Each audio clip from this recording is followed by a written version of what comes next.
right in time too, because we are live. How's it going, Hey, hello. everybody? Hi, hi Stoochie there. Boochies, Snark Hoochies. It's been a fucking we haven't had one of these in a while, so I forget stuff like the Yeah. fucking sign on shit and whatnot. Sign in, formatting, how to do this. Like I said, be grateful I got the shit cleaned up from the D&D Right. from the D&D side of things. Oh, there But I am. Look at me. I'm so good. how's it going, everyone? Welcome again to another episode of Kevin Smith's Shorts and Jorts, the podcast where me, Chris, and pals go on a journey as we watch movies from the unfortunate times of 1997 till modern day and reevaluate just how well Kevin Smith's movies hold up. We are joined again by our buddy Eddie. How's it going? Edie.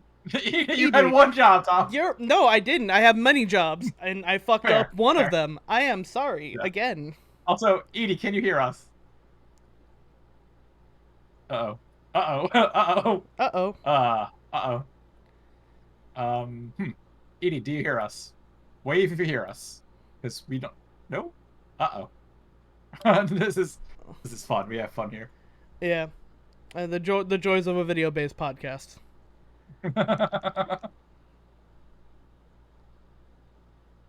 Hold on, I'm running her a note. Okay. Oh, it's good you didn't hear me fuck up her name again, Edie. Or she did, just can't. Here. I just keep thinking about Eddie Money all the time, and I just take me home tonight. Home tonight. I can't hear anything. Okay, she can't hear anything. Okay. Oh, I got it. Okay, hooray! Okay, hooray! Yay! Hooray! Oh my Okay. god, are you fucking kidding me? Hold on. Stellar Hold on. Yes. This is why we're making this one a nice 3-hour-long podcast and Yes, not even attempting to do this one. Chris, you remember when we thought we could do do a movie in fucking 60 minutes? Yeah, no, that was a bad idea. Yeah, that was a bad idea. Yeah. All right, we can hear you. Jesus just Christ. Okay. Okay. Yeah. No, that was Cool. that was We hear? Dogma. Oh Fuck yeah. nuts. What? I'm We like, hear I'm you. stressed out, and now we're gonna argue about chasing Amy. This is gonna be wild. Yeah, this is gonna be a good. This is gonna be a good one. Yeah, we're Yeah. gonna say some. I'm gonna argue with you guys so Oh, hard. thank you. Thing. This is like a. Sorry. Real quick before Hear we me. go further, thank you, Max, giving 5 gift subs. So enjoy that Jen, enjoy that Fang, enjoy that Smash Mat, enjoy that Ichigo, and enjoy that Yes, thanks. Undefeated East. Yeah. Hot dang.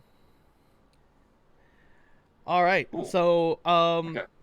so we've been doing a lot of these movies kind of in a weird order because we started with, Clerks and Mallrats, then we jumped to Dogma for Easter, but now it's Pride Month, and I feel like this is the time more than ever that we want to be talking about I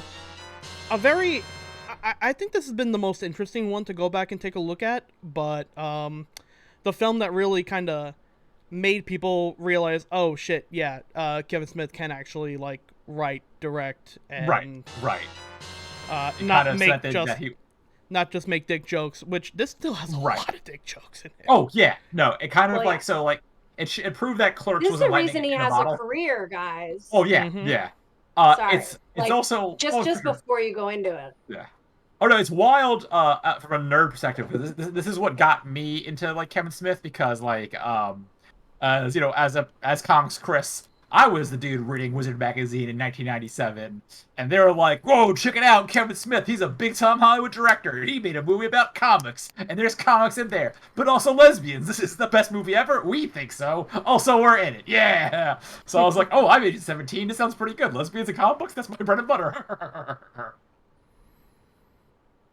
So I went to this. It's not. Chris was raised on Staten Island, for those who don't know. It's not obvious. Yeah. This was my second Kevin Smith movie, which I also saw on VHS, as we did back in the day. We didn't have fancy DVDs or movie. We had movie theaters, but I had to rent this from Blockbuster Video, Wow. which is alive and thriving, right? Let me check my Blockbuster There's stock. one. Oh no! Like- There's one. Like a couple of things in this movie, it died It died a while back with There's there are one a couple. Blockbuster left. Yes. There's one Alaska, that you right? can visit. Yes. Yeah, it's like a museum to Blockbuster. That's pretty great. I'm not gonna lie. I Is will it tell like- you Okay. what. Oh, What go is it, ahead. Tom? No, ask me about Blockbuster because I have a stream of consciousness thing. Okay, go. Fire away. What's up? Yes. Well, yes. So I saw this movie 5 times in the theater. Damn. Wow. Yeah. So I went to see this for the first time at the Tribeca Film Center, which is super appropriate for this movie. I think there's a shot of right by where the Tribeca Film Center is in this movie. Yes. I think you see the front of it. So that's where I saw it with a guy. Were we even dating at the time? No, not yet. We were screwing around. He was also from Staten Island.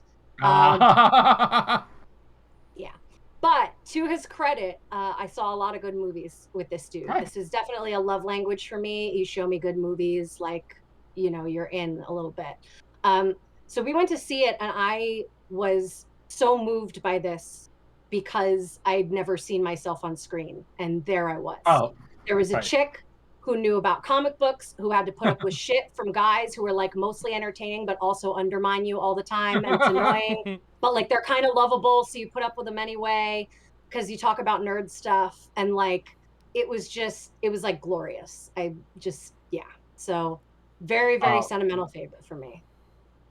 Not to go into the movie too much, but when they cut to the Manhattan Comic Con, that I had like nostalgia pings because my first Comic Cons were either in like that Manhattan, whatever the hotel Big Apple Con. Yeah, Big Apple Con, or whatever was in the church's basement for like the first few years, and like I don't even know that one. It was in some church basement, but like I went in there with like $50, came out with $25 and like 50 comics because like this is pretty like prominent Deadpool time, so like I could go into like the nickel bin of like, oh, there's a bunch of new issues of X-Force and New Mutants and the first Deadpool miniseries that I don't own. Here's $1, sir. Thank you. Oh, all issues of Wizard magazine's cool. Oh boy, Spawn. I love Spawn. And it was like the 25-cent bins at St. Mark's Comics. I fucking raided those. So last comic store before we thought this, you know that St. Mark's is coming back, right? In Brooklyn, yes. Yeah. They're It's like I'm in it enough that like that's kind of cool, but also like, you know, I have issues with that store in general. It's garbage. It's a bad. I hate that shop. They mark up and they overcharge for stuff. Yeah. Even though they have great 25-cent bins, and I appreciate how long they were there, and like they went through this long period where all they hired to work the register were really cute girls, and I was like, I knew two of them. Right. I mean, I have friends that work the register for sure, but like, you know, it was just a little. Yeah. But I did love to stumble in there drunk when I was like at a birthday party for someone on St. Mark's. Yes. And you were like, this party's kind of lame. I'm going to go buy some comics. And you just stumble in there at like 11. It was always a good shop to go to when Forbidden Planet was so of the comics you wanted. Yeah. You just go there like, all right, well, it's a little bent and whatever. It smells like basement, but whatever. Anyway, so Chasing Amy, 1997 Kevin Smith feature starring Ben Affleck, Joy Lauren Adams, Jason Lee, obviously Jason Mewes and Kevin Smith themselves, and Dwight Ewell, is that Dwight Ewell, yeah. Ewell, okay, yes. Who is possibly the best character in this movie? He's the greatest.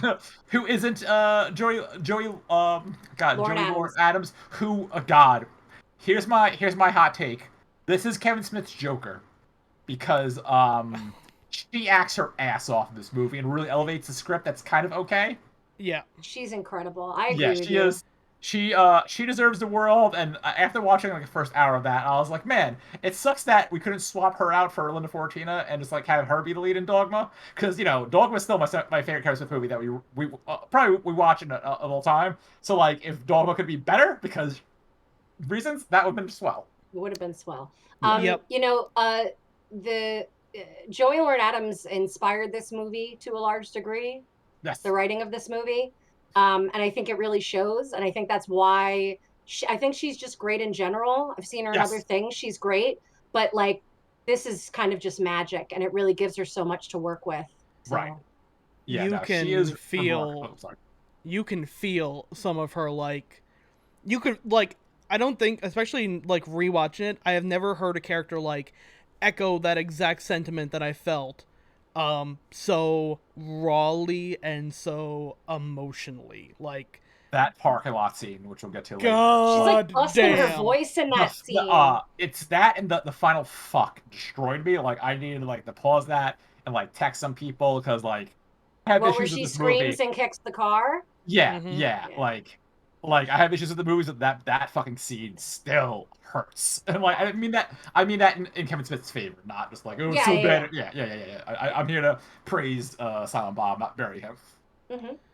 All right, so Yeah, Hooper's also oh, probably like the best character in the movie. Well, Damn, son. can we Where'd talk you about the find opening a this? little bit? Because I just like, okay, so the yes, other yes. movies we watched, when we watched Dogma, like I'd watched Dogma within the last year, but I rewatched it right before we were going to talk because I wanted to be like fresh and like I Right. took notes.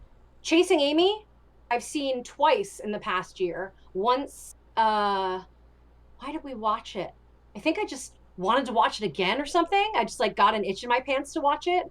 I think my husband didn't remember watching it with me, and I'm like, fuck that, we're watching it again. So we watched it again, and then I ended up watching it with my stepdaughter. My stepdaughter is like Gen Z, epitome of Gen Z, and she is queer. She's a lesbian, and she has been out since she was 13. Wow. And yeah, and she's incredible. She's like the co-president of the Gender Sexuality Alliance at her high school. Like she's great. like she's fantastic. And does speaks her mind about everything. And I was so nervous watching Chasing Amy with her because I was like, what is she gonna say? And she totally loved it and she totally got it. So whatever y'all have to say about problems with this movie, at the end of the day, a Gen Z lesbian fucking loved it. Yeah, I mean, And I'm not. So there's a lot to love in this movie. I'm not gonna like tell. I'm not in the business of telling people they're wrong for their opinions. With a few cabots, there's a few of those where I was like, no, you're actually wrong. Liking Chasing Amy is not. Again, I don't dislike Chasing Amy. It just infuriates me. I get it. Listen, Yeah, I totally get it, and that's 100% valid. And we should criticize the things we love, Right. like of course. Mm-hmm. That's what you do when you love someone. Is like, Right. especially like if you're in a close relationship with them. If Right. they're fucking hurting themselves, you're gonna say something about it. You're gonna be Right. like, you're ruining your whole thing here. You gotta like fix this. Right. So Right. you're gonna do that with a movie you love. That's fine. Right. But like Chasing Amy, I honestly know so well. Like even when I watched it with my husband, which was the first time in maybe 10 years I'd watched it, I knew every word of it. Like I had the script for this. Fair. Like so I did not need to rewatch this. I will remember everything.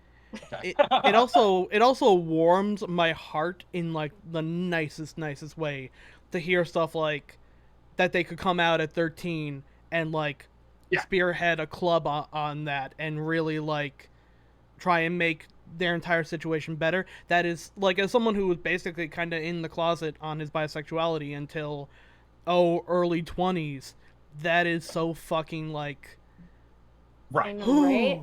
That's Right. so I know. good. It's like I believe that's a the soul children cleanse. are our future. Yeah. Like Right. Some of them. The children Honestly, are our well, future yes. and they're gay.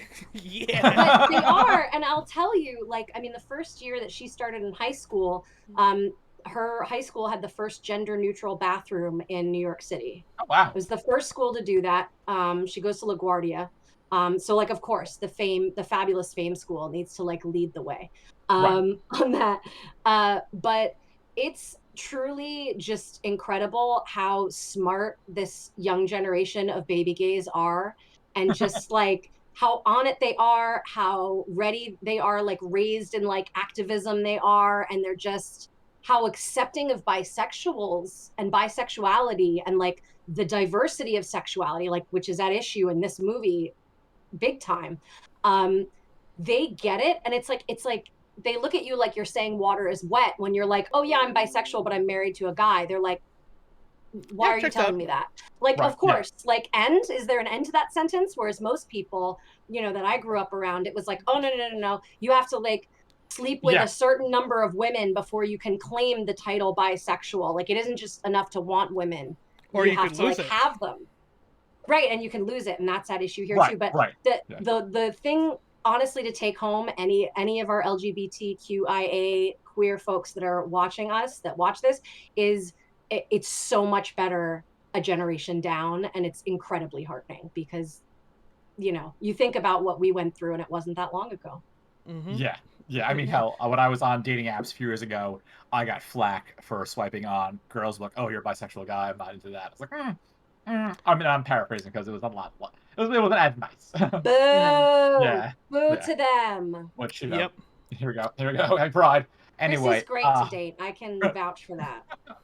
um, So let's get into the actual movie itself. yes. Starting things off with another connection. As we know, Kevin Smith loves to work with talent over and over again. I have here on my notes, like, one of the first things is the Soul Asylum connection. Dave Pirner. Yes. Dave Pirner of Soul Asylum, who famously made a couple of songs for Clerks, Can't Even Tell. Kevin Smith directed a music video for them. He made, I think, 3 tracks for this movie, Yes. and Yeah. they are all really good. That's actually something I didn't like. I didn't pick up how much I actually love the music and score of it's so this good. movie. Okay, can I tell you my Dave Pirner anecdote now? Sure. I've been Go right waiting. ahead. So one of my best friends dated Dave Pirner in high school. Wow. Oh. The end of high school. She was a little young for him, like Uh-oh. not to be scandalous, but like it was Canceling Soul legal. Asylum. Okay. It was Okay. legal, but Okay. like just, Okay. and she brought him to the prom. I was there when they came into the prom together. He came to prom. Anyway, that just strikes me as like a very like View Askew era where she's like, I took a 26-year-old guy to my prom. I'm like, that's my friend. That's the first thing that popped right into my mind when you said that. Yeah. I'm like, uh-oh. Yeah, now on Twitter, it'd be fucking noted pedophile. They came to no, it was totally legal. I Like, know, but he met her parents, like it was the whole thing. They knew each other through the music business because my friend's a Okay. musician and she was recording an album at the time. And he ended up helping produce some of her album. And so when I heard about Dave Pirner, right, and he showed up at the prom and they started playing Runaway Train and they just like booked out of the venue. They were like, bro, Run! Yeah. But I was telling her, I was like, McCall, you have to tell Dave Pirner that I love the Chasing Amy soundtrack. Like, you have to tell him that it's like such good music. Because basically, Kevin Smith got screwed over on the scoring of this movie, or like they had other songs that were licensed and then the license evaporated. There was some weird rights thing. And so at the last minute, they didn't have music for a bunch of the scenes, including the opening. And so he basically called Dave and was like, do you have any music? Do you have any friends who will give us music? And he was like, I'll just write you some. And he just wrote a bunch of that, like off the cuff. Like, and it's brilliant. It's so good. So he's amazing. I told McCall to tell him that. And she told me later on, she was telling some anecdote to him while they were dating. And she was like, my friend Edie. And he goes, oh, the Chasing Amy girl, right? So I'm the Chasing Amy girl, according to Dave Pirner. Boom. Hey, that's a good. That Nice is a boom. Boom. Yeah. I don't have a mic, but I just dropped 2 of them apparently. Okay.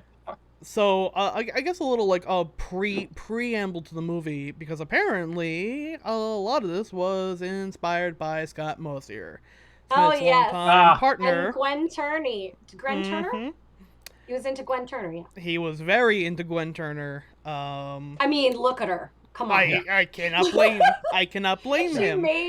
She made Go Fish, which is like the lesbian Clerks, but there wasn't a Clerks then, so it's Go Fish, and Clerks is the straight Go Fish. But yeah, she's a genius director, and she looks like that. Yes, of course he was in her. She was also basically Kevin Smith's gay consultant. Queer consultant. Yeah.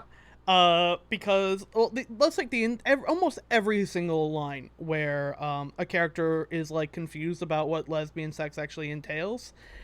That was Kevin Smith. Like, does a tongue get longer when you're with the woman? How does that exactly? He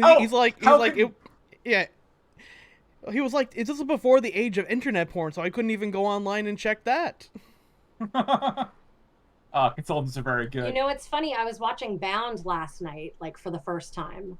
Have you seen Bound? I have not. The Wachowski movie? Oh, no. Okay. I was thinking. Okay. Yeah. Definitely watch Bound. Okay. Both of you. You will enjoy it. What's that Gina on? Gershon and Jennifer Tilly. I think It's on Amazon for free. Okay. Amazon Okay. Prime. I think Okay. it might be one of those ones that's going away in 5 days, so check it. Okay. But like Bound, 1996, it was their first movie. It is so matrixy in like the scenic design. It's beautiful. And Jennifer Tilly and Gina Gershon are Oh, lesbians and lesbians. lesbians, and it is fantastic.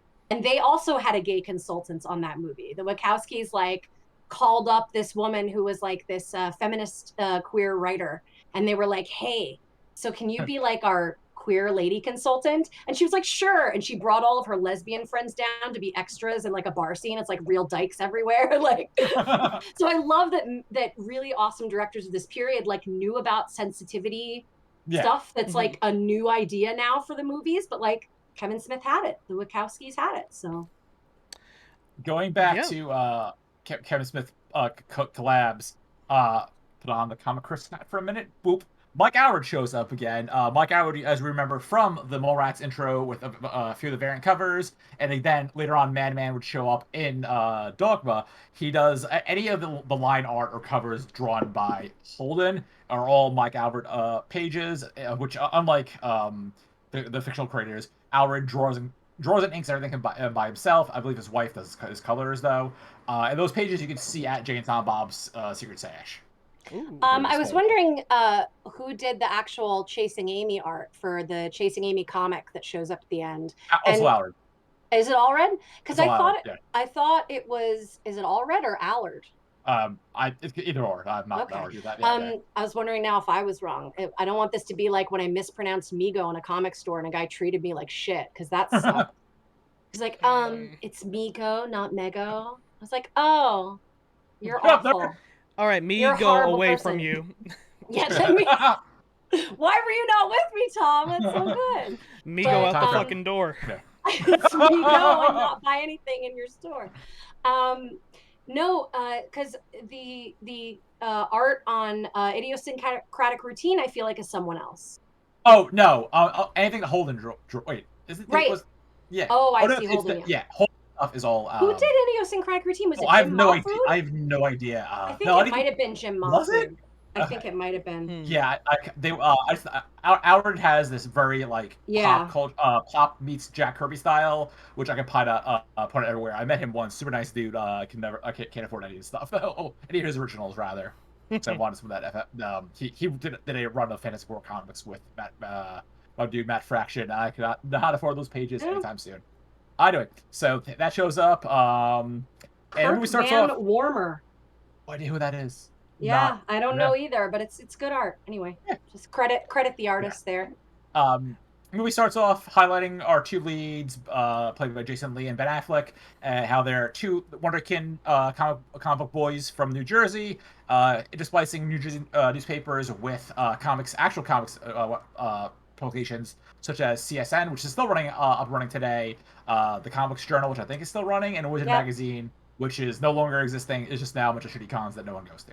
And we cut to the fictional Manhattan Comic Con, which was I've been to a lot of Wizard cons, as like they had my husband as a guest, so fuck you. Listen, I had a lot of friends who worked for Wizard, and then they didn't have jobs anymore, so also fuck Wizard. Before we get into the actual meat of the movie, I do want to point out something. Yeah. You got. Check your wires. Yeah, we see you. We can't hear you. That's the most true to life. So while they're getting their stuff reset up, in the newspaper they talk a little bit about the works that got them famous in the first place. We're good. Okay, cool. Yeah. Okay. So the work that actually made them famous was a indie produced comic called 37, which was notably done in black and white, and then they moved on to another comic. I forget if they did one in between Blunt Man and Chronic that was in color and a lot more humor, like normal humor based, but it lost a lot of their fan cred. And really, when you think about it, especially when you put the 37 and black and white and color, it is really an allegory for Clerks and Mallrats.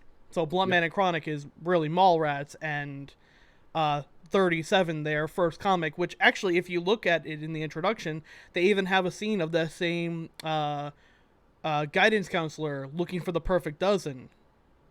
Right. Oh, right. Yeah. It's also the first. Also, we get a nice little throwback to Mallrats. There's a one of those. I think it's Bluntman and Chronic #1. The cover is a parody of Detective Comics #27, the first appearance of Batman. But you also notice the security guard from Mallrats is on the cover, which is LaForce is in the background. Yeah, LaForce. Yes, which is the running gag, I'd say, of Kevin Smith shitting on Mallrats, which was weird. Yep. Yeah. I mean, I think it was just a hard experience for him because he felt like it was he's being overrun by the studio and compromising. And, it's that thing where people who make a smaller movie and then go big have this, it's shock weird to the system. It's just weird because, like, I think he's, like, one of the first directors who, like, got criticized for making a movie that a lot of people didn't like, and then him to take that criticism and then incorporate it into his follow-up movie. It's like, all right, he's rolling with the punches. Well, like, not here to bury, but, like, it's weird, but, like, in an interesting way.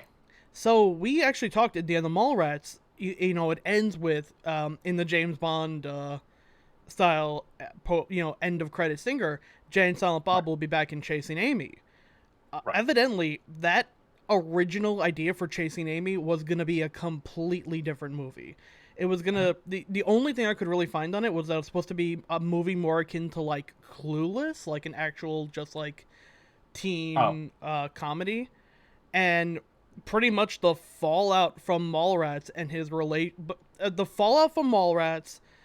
his relationship with Joey Lauren Adams and Mosier's crush on Turner are the three things that led to Chasing Amy basically being completely overhauled into what it is now. That's very interesting. And also, it was done for 1/24 of the budget. Of Mallrats. Yeah, I remember how much they paid for this movie. It was $250,000. Because he refused to recast the movie. Yeah. Which is a crazy sum to make a movie for. So it also made back its entire budget a second week. Because the first weekend opened at 3 locations for $52,000. The following weekend it made $302,000. Ended up grossing somewhere between 12 mil, but it did really well, which makes sense. It's very, even though like I have my issues with it, it's very tight, small, and no big CGI, no fun action scenes. It's just very much a I wouldn't say rom-com, but like romantic dramedy. It plays almost like a if there was it feels almost like a play. I feel like the best Kevin Smith films feel like they could be done on stage in like 3 or 4 sets. And really, that's kind of what this movie is. It feels like a really intimate off-Broadway play. And I love that about it. Yeah, I see that. It's interesting because I mean, so much of the script is just hysterically funny. Like the opening at the Comic-Con, and then Dwight Yule's whole thing, that whole scene of him, where Marvel he's faking. That's an amazing shirt. What's wild? Sorry to cut you off, Edie, is how much drama the first 5 minutes of that scene started in the comic community. Like the whole Inker Tracer bit where someone calls Jason Lee's character a Tracer, which is an Inker does more than that. Ethan Suplee. Yes, no, it wasn't Ethan. Ethan was the first fan who was just like, oh, it was nice, but then he calls him a fucking Tracer. Does he? I thought it was. Yeah, he does. It was the dude in the checkered shirt and Casey Affleck. Ethan was You're Ethan right. You're right. Ethan was more just like, oh, I wish I could just smoke blunts and have sex and jokes. Right. Very much just like a fanboy. Which was cool. Great to see that. But like that whole Inker thing, like Jimmy Pontiletti, who we'll mention again multiple times in this episode, was just like, you made my life a living hell for 2 years at Comic-Con. People just calling him Tracer. Right? Yeah. Cause like it's the one thing where like, I could go. If I call one of my friends an asshole, and someone was over, and like they're cool with it because we're friends. But if they overhear it and they come at us, I was like, no, you can't do that. And that's just pretty much what that scene was. It was Kevin Smith poking fun at comic stuff. But then people were like, oh, Kevin Smith can do this, so I can do this. It's like, no, Oh no. Yeah, that makes no. sense. And I wish I knew what the backstory with the Marvel could suck my dick shirt was, because that caused some weird drama, which is also ironic because a year later Kevin Smith would go right for Marvel with Jimmy Palmiotti and Joe Quesada. But anyway, it feels like that was just the extra was just wearing that shirt that day. Yeah, there was some kind of weird. I think it was like someone who owned the rights to that T-shirt. It was a yeah. Anyway. Strange. But yeah. I like the Tracer argument, because to me, whenever I think of, I've never dipped my toes or fingers into like traditional art or drawing, but I have done a lot in terms of film production and whatnot. And when I think of the Tracer inker illustrator argument, I think of like who made Citizen Kane, because you want to give it to the auteur, but really every single thing that was in Citizen Kane also had a director of photography, it had a producer, it had there's a collaborative process that gets lost when you really put just the one person as an auteur. And to me, that entire discussion is just about like the director producer dynamic in general. It really feels like something Scott and Kevin Smith would have had a discussion on when they talked about like who was responsible for what in Clerks. No one man does every single thing by himself. There's definitely collaborative partnership effort involved. Yeah, I mean, like someone I met at one of those shitty wizard cons was Joe Rubinstein, who was inker for Marvel, and he famously inked a lot of Wolverine. He's most famous for Wolverine. He while we were sitting at the table, my husband did a sketch of Wolverine just like for fun in pencil, and he was like, I'm gonna go have Joe ink this. Like, when do you get like the inker on Wolverine to like ink your Wolverine drawing? So he like went and it was like a cool drawing. He did a cool drawing of Wolverine, and Joe inks it, and it's like transformed. It's like all of a sudden it is Wolverine. Like, it went from being like, oh, that's a cool Wolverine drawing, to like, holy shit, like that's really him. So I mean, for sure, inkers can do amazing stuff. And if you look at a bad inker, if you look at an inker that doesn't match the artist, they ruin the art. So many comics. Well, this is my last comic story until the next scene. Like Sean Murphy is a dude who I love his black and white stuff, and his colorist is Matt Hollingworth, who did Hawkeye stuff. I like those dudes separately. Together, I think it's bad. I think they don't mesh up well, and like it sucks. Is like my personal feelings about Sean Murphy as a person beside. As an artist, he's fantastic. Like he has a very rough, like sketchy style that I really like. The minute you put his stuff on color, 9 out of 10 times it looks very muddled and garbage. Yeah. But like if you have someone like Ryan Otley, who's not exactly the strongest penciler, he's co-creator, one of the co-creators of Invincible. Just did a run on Spider-Man. He's doing Hulk for Marvel. But like his ink team and his I'm not sure if he inks his own stuff. I guess an inker. His colorist though was fucking fantastic. So Invincible looks better because of the good ink colorist team. Yeah. Anyway, so next scene, Holden and Banky have to go to a panel. I believe this is the minorities in comics panel. It is, which is so depressing to watch now. This whole scene, like, what's fucked up, I have this in my notes, is it's 20 years later. It's the same goddamn scene, because it's one girl, one black person, and then 2 white people on the minorities in comics panel. I think there's one Asian guy. Yes, I'm sorry. But either way, it's still, Yeah. It's patting themselves on the back for being so inclusive. I love Alyssa's line at the end of it where she goes, "Oh well, what did she say?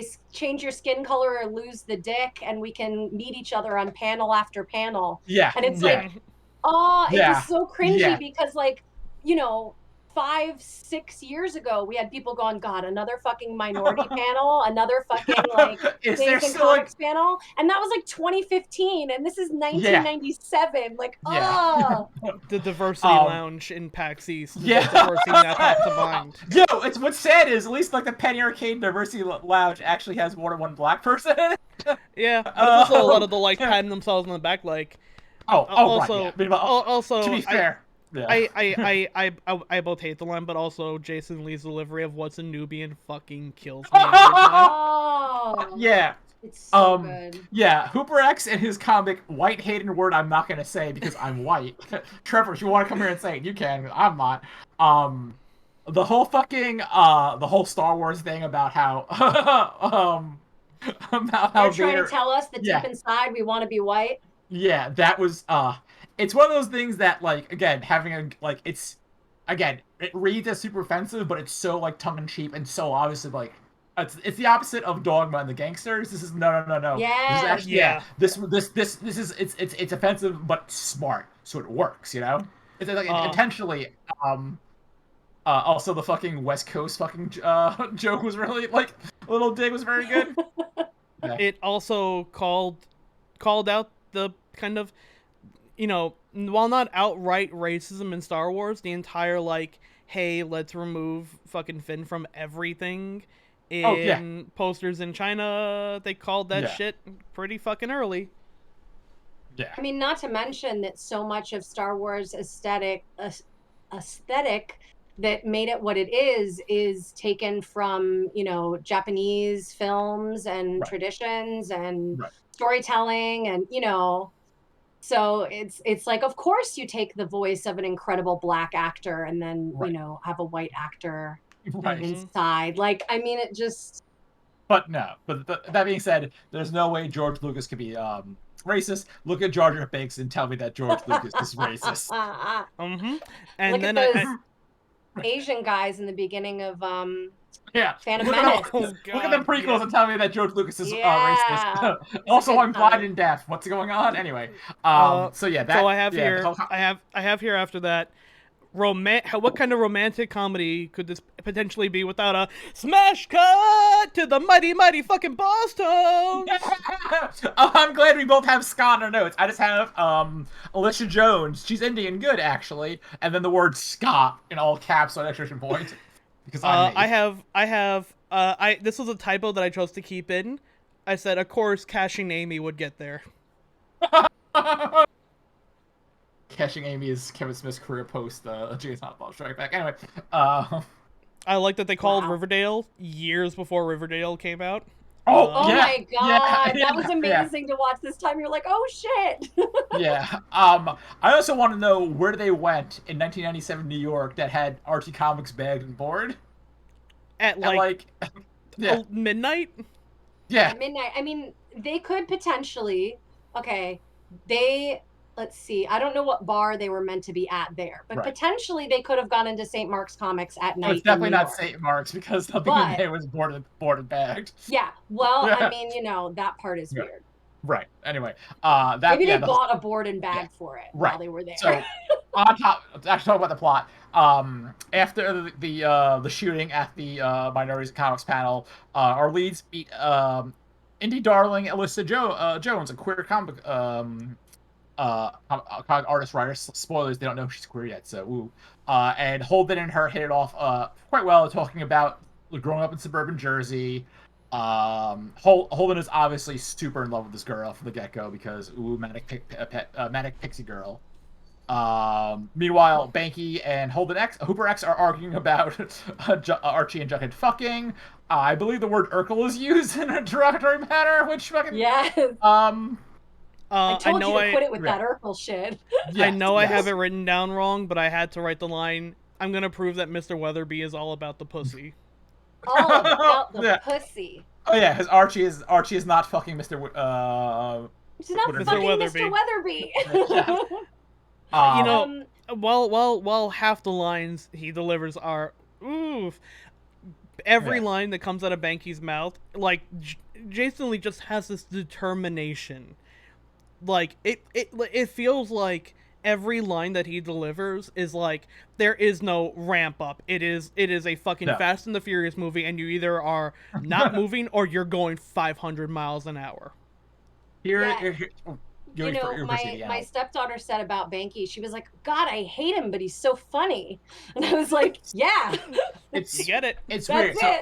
It's reverse Mallrats, whereas Jason Lee being a piece of shit as a main character doesn't really work. It makes whatever his character was in fucking Mallrats. T.S. No, Brody, Brody, sorry. Brody Man, right, was a piece of shit, but he was just like him. Here, he's a piece of shit, and you're not supposed to like him, and but it works because it's like, oh no, he's what Brody would have grown up to be if there was a comics internet back then. He would have been like, I hate all these SJWs, hashtags comic days or whatever. Yeah. And that's why it works, because it's just like it's the natural shitty evolution of that character, even though they're there's a wildly different. line that they make about clergy molestation. There's a clergy molestation joke, Yes. which I have She's written a right fan next to of it. Oh no, clergy girl, what you molestation. doing? Yeah. There, and the line bound to happen. You know, it's bound to happen when you make a kid wear a tie and matching slacks every day. As someone who went to Catholic grammar school, Jesuit high school, and Jesuit college. Yep. Yeah. 12 years. 12 Can years. vouch. Can vouch. Yes. I mean, I think it's also interesting if you think about sort of the context of a bunch of these different jokes that they make in the context of characters that are that age that grew up in New Jersey, because the Catholic thing in New Jersey is just everywhere. Right. So making jokes about, clergy molestation, while it's, especially cringy now, back then it was like kind of, punching up in a way, because it was like that was your landscape. You were oppressed by that. More an odd coping mechanism than Exactly. Right. Also, so again, setting up fucking dogma, which this movie does a lot of, which is not a critique. The song, what was the song they play after leaving the bar? Said whose house? Whose house? I said Roden's house. Roden's Yeah, house. yeah. Which they, again, reference Run DMC fans. yeah, Run DMC. Did Also, you notice the people going in and out of the bathroom in that scene where he's hanging out with Alyssa? The men are using the women's room, and the women everyone's are going using into the the men's different room. bathroom. Yeah. In addition to that, I like the clear signs in the background of brace yourself and steel reserve. Yes. Those are both extremely good, and also even calling out themes of the film very early on, when the two people who are making out on Banky's car, which it. Yeah, which we'll get to in a second, because that's actually a specific literature callback, which this movie has a major fucking part in. Holden says, "You gotta respect that display of affection. It's love." Holden, throughout this entire movie, will conflate casual sex with love, or really any kind of affection with love. And I think, to me, that is his issue throughout the movie pretty much more than anything. But the joke about that, so one thing we kind of like glossed over at the entire start of the movie, Holden McNeil and Ed Behnke are both named after characters in The Catcher in the Rye. And it's appropriate, because the way I feel about this movie is kind of how I felt about The Catcher in the Rye, in that my opinion of it changed multiple times through the years, as I've come back to it at different points in my life. Holden Caulfield, obviously, being the main character, who is kind of a goddamn child, who, via his anger towards perceived hypocrisy, irritates him and drives him away from people, starts a fight over a man possibly sleeping with the woman he was infatuated with, and he can't connect with people who can't 100% empathize with him, even though he closes himself off. Yeah. They weren't exactly being subtle with the name. Oh, and Ed Behnke was a gym teacher who let someone fuck in his car. Yeah. So, hence, love it. The car. The fucking in the car, yeah. Yeah. That's great. There's also it's not that same teacher, but there is a scene in the end of Catcher in the Rye where basically Holden Caulfield has his head patted by a teacher, which he immediately assumes is the teacher trying to come on to him, gay panic, misconstrued affection, and just he fucking bolts for it. I feel that kind of applies a little more to Behnke, but we will get into that. Yeah. So after the scene, we get our first Degrassi name drop, which is hilarious. As Jane Silent Bob would go to Canada one day and start a 2-parter episode of Degrassi. Kevin Smith calling his shots. So they get an invitation to go to the Meow Mix, which was an actual lesbian bar in Manhattan. I went there. It looked so cool. It is sadly closed, but it looked like a lot of fucking fun. It closed like almost like just as I turned legal to be there. I went there when I was 20, and my friend was doing a poetry reading, which is like, I mean, could we get any gayer? Right. And they're doing a poetry slam thing. So I went in to see her, and I was sitting at the bar, and I saw her reading, or I was waiting to see her perform.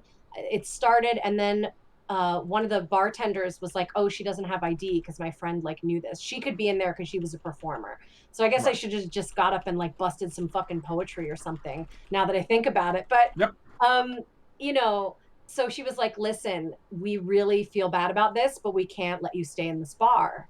And I was like, "I'm not going to order a drink or anything. Like, my friends are performing," and they were like, "Listen, I'd keep you here, but the cops like bust us every other day.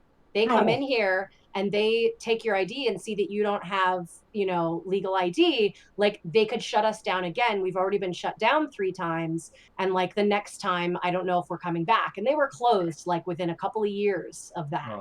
So the cops were being shitty to queer bars. So anyone that talks about how queer people should like hire NYPD to do pride security can go fuck themselves, because I witnessed the results of fucking police harassment of a perfectly quiet lesbian bar, like that was doing no one no harm, was a super cool place. But I did get to be in it before it closed, and it was great, and it really is that small. It's tiny. Yeah, It was the only lesbian bar I've been to was in Park Slope, that won Brooklyn Pride, and Ginger.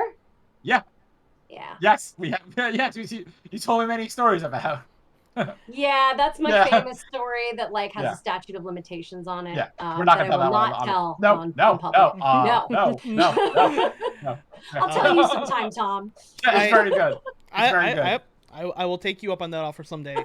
While I have not been in any gay bars or lesbian bars, it definitely reminds me of like I went to an untold amount of shitty punk clubs in my time, and seeing that set just like every time brings me right back to like the fucking lowdown in Mount Vernon that was being kept open illegally, and the guy was like, "Fuck it, pay $5 and you and your friends can play whatever fucking music you want on stage until you want to leave." Like, so every weekend we just schlepped our equipment down there and played in this fucking rundown shitty bar. But it was great. It was the most punk shit. Did they have those places near you? Like, I remember growing up, what they would do is when you were underage and you wanted to like play in a band, you wanted to play at a venue, they had these venues that would have these nights where it was all underage, like people were allowed in and they didn't serve alcohol. But what it was in order for your band to play there, you had to guarantee like 20 people would show up and pay a cover charge. Some places did that. Some places did that, but most of the time we told them to fuck off because, well, most of us were drinking or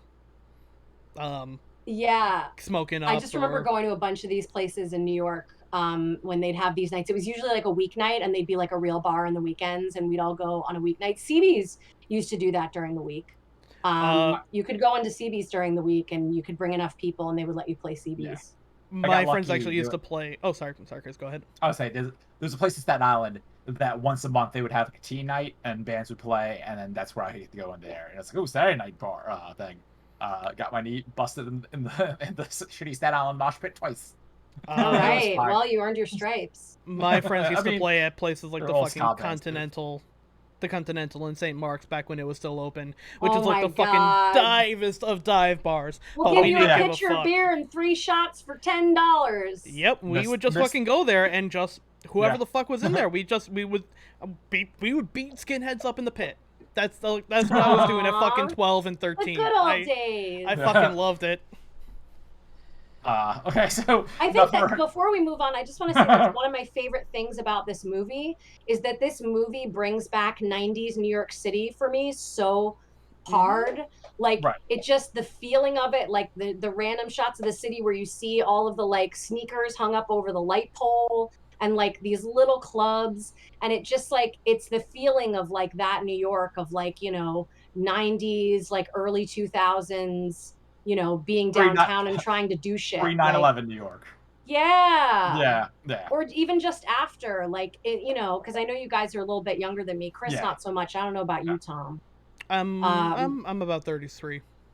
Yeah, you're young. Oh, baby. Oh, he's First time a I've heard. little baby. First time I've heard a sexy little baby. He's a little baby that was born in the late 80s. Oh.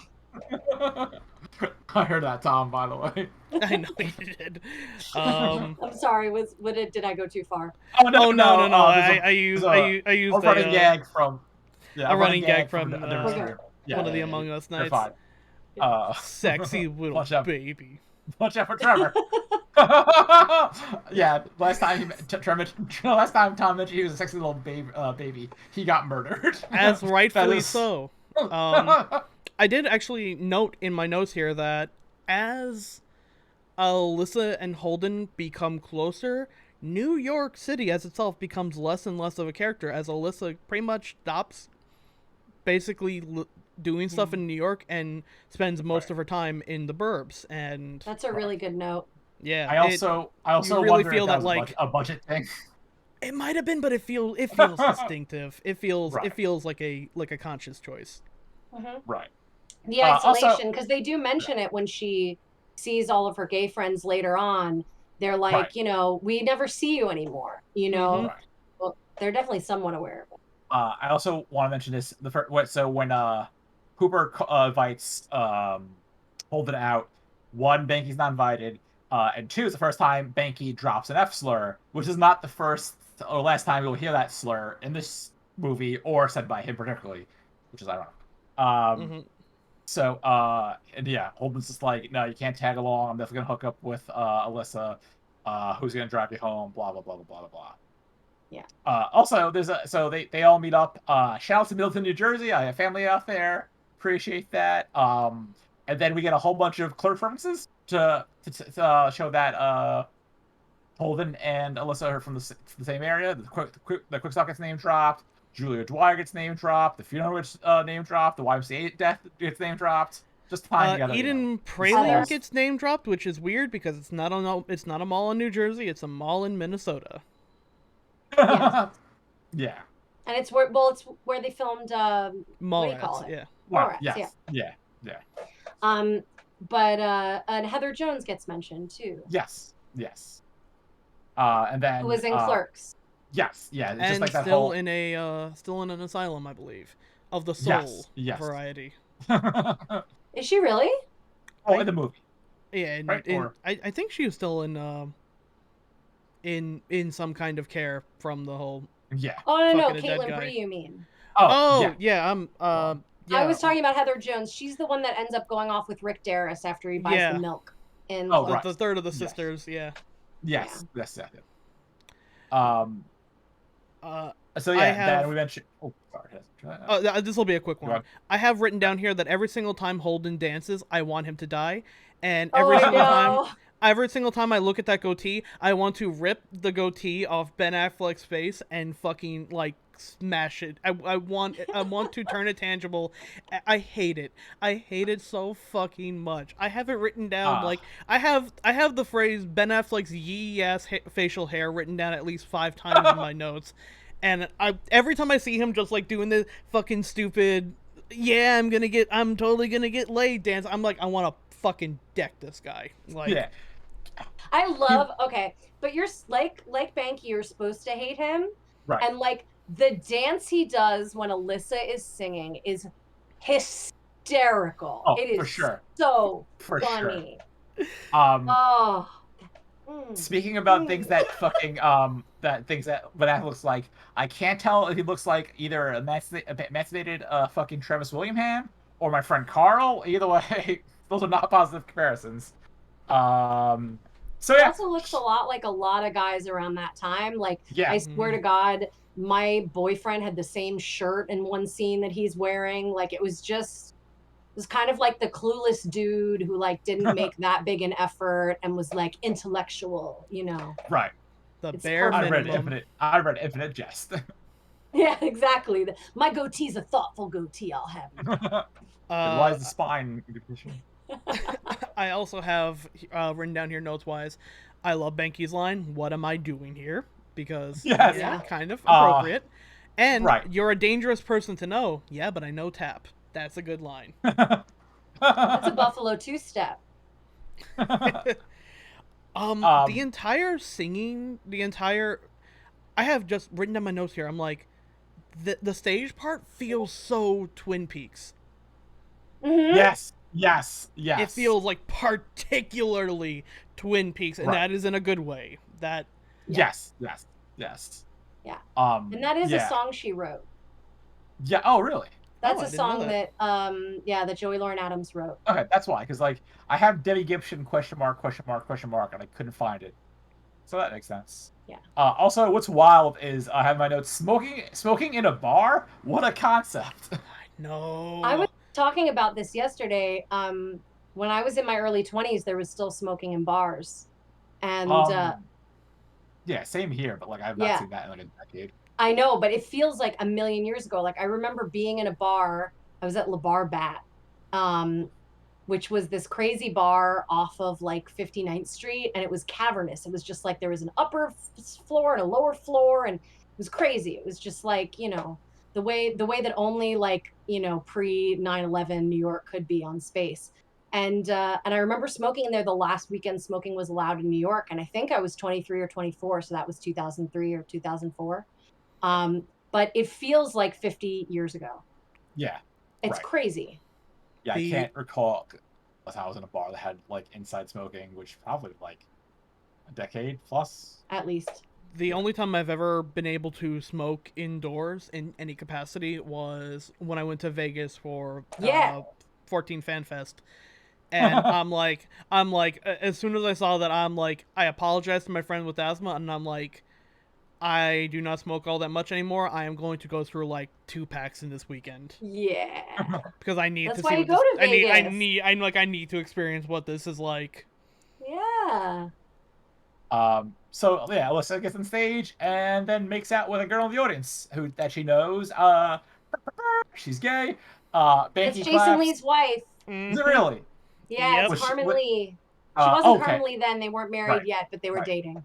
Oh, she wasn't a Scientologist, right? No, she broke up with him because he got into Scientology and had some choice words to say about his conversion. Yeah, he's out though now. Thank God. Yeah, he's out. He quit. When did he get out? A few years ago. Hold on. Wow, I missed that entirely. Banky's slow realization smile as he realizes where he is like the funniest. It's the funniest thing in the world to me. It's wonderful, yeah. It's wonderful. Now that, like my friend, is a shared moment. I like how instantaneously their attitudes towards Alyssa completely flip. Where now Holden is like living up to his namesake and being a fucking broody little bitch, and Banky is like her best friend. Yep. As we have the Jaws scene of them comparing scars. The Jaws scene. God, so, fun fact, I saw Chasing Amy before I saw Jaws. So when I finally saw Jaws a couple years later, I was like, oh my God, it's like shot for shot. It was so shocking. Sorry, my internet shut out. Apparently he left in 2015. Wow. Good. Yeah, my life got a little crazy around then, so I guess I missed it, but wow. Good for him. So at this point, you know, Holden's just being like, it kills me. It kills me to see that, because like that is the same, like I could like almost fucking like, you know, when you see something that like reminds you exactly how you acted when you were fucking like 17, and you just get that, like, while not being in that exact particular situation of them being attracted to you know, them being gay, that feeling of like, oh, I thought this person was really into me and I misread the situation, and now I cannot get out of this. I'm like scanning the room looking for like a fucking window to jump out of. Yeah. It killed This me is to see so that. great for that. I mean, honestly, like what was so incredible to me about this movie is not just that I saw myself in it, but how many guys I knew that I saw in it. Because I was Mhm. 17 when this movie came out. So I was, right before my senior year of high school. And it was just like, it was so accurate. Like it was so accurate. Like you Oh meet yeah. a guy and a group of people, you're friends with other people, you hang out, you're cool, and then like you dare to like someone else, and he had a secret crush on you, and then he just kind of like made your life hell in like any way that Right. he could, Right. but like not like top level, like passive aggressive shit, like Right. acting like a total wet blanket, like acting really like possessive but not owning up to it. Oh no, I don't feel well, I'm not mad. I'm not mad, Oh, it kills Right. me. You're It's fucking mad. it's wild to see like how well Banky and Alyssa get along telling war stories, and like Yeah. the oral sex talk where he's like, oh, I'm just bad at it and I need people to like I love respond that to me. Like switch. that was, yeah, it's just, like it's funny as fuck, and it's really smart because like when we, especially towards the end with Banky's character, it's just like, oh no, as long as they're like suffering together, those two get along just fine. Yeah. Yeah. It's Uh amazing, yeah. truly, actually. Yeah. Yeah, anyway. Yeah. Oh, they also mentioned Brandy Sweat Svenning. Hmm. Yes. Another Mallrats reference. Mm-hmm. Um, again, we got a D slur. Everyone needs dicks. Another F slur. Just a Yeah, bunch of, I yeah, mean, yeah, I mean, people were saying the F word so much around then. yeah. It was not off the menu at all. Right, What was off the menu was saying it like angrily. You could say right, it casually, and right, it was not a thing. right. It wasn't, it was only seen primarily in my experience. Obviously, I'm Oh, not a gay man, right. but Yeah, I obviously like knew queer people, and from my anecdata, it was right, like it depended on the way that you were right. saying it. It's right. It's one of those things. If you're in a certain circle or a community, it's Yeah. cool. Or But if it's you're using gay it yourself, which is right. interesting when we think Yeah. about Banky. I mean, yeah. I don't like. At the As a end of the day, it was a gay man saying right. the F As a word. yeah, as a queer man, I am not trying to reclaim that word personally, only because like I have never had that used with me in a positive manner. So I just it feels weird. It's like, Yeah. oh, I'm gonna take Oh, it I back. get it.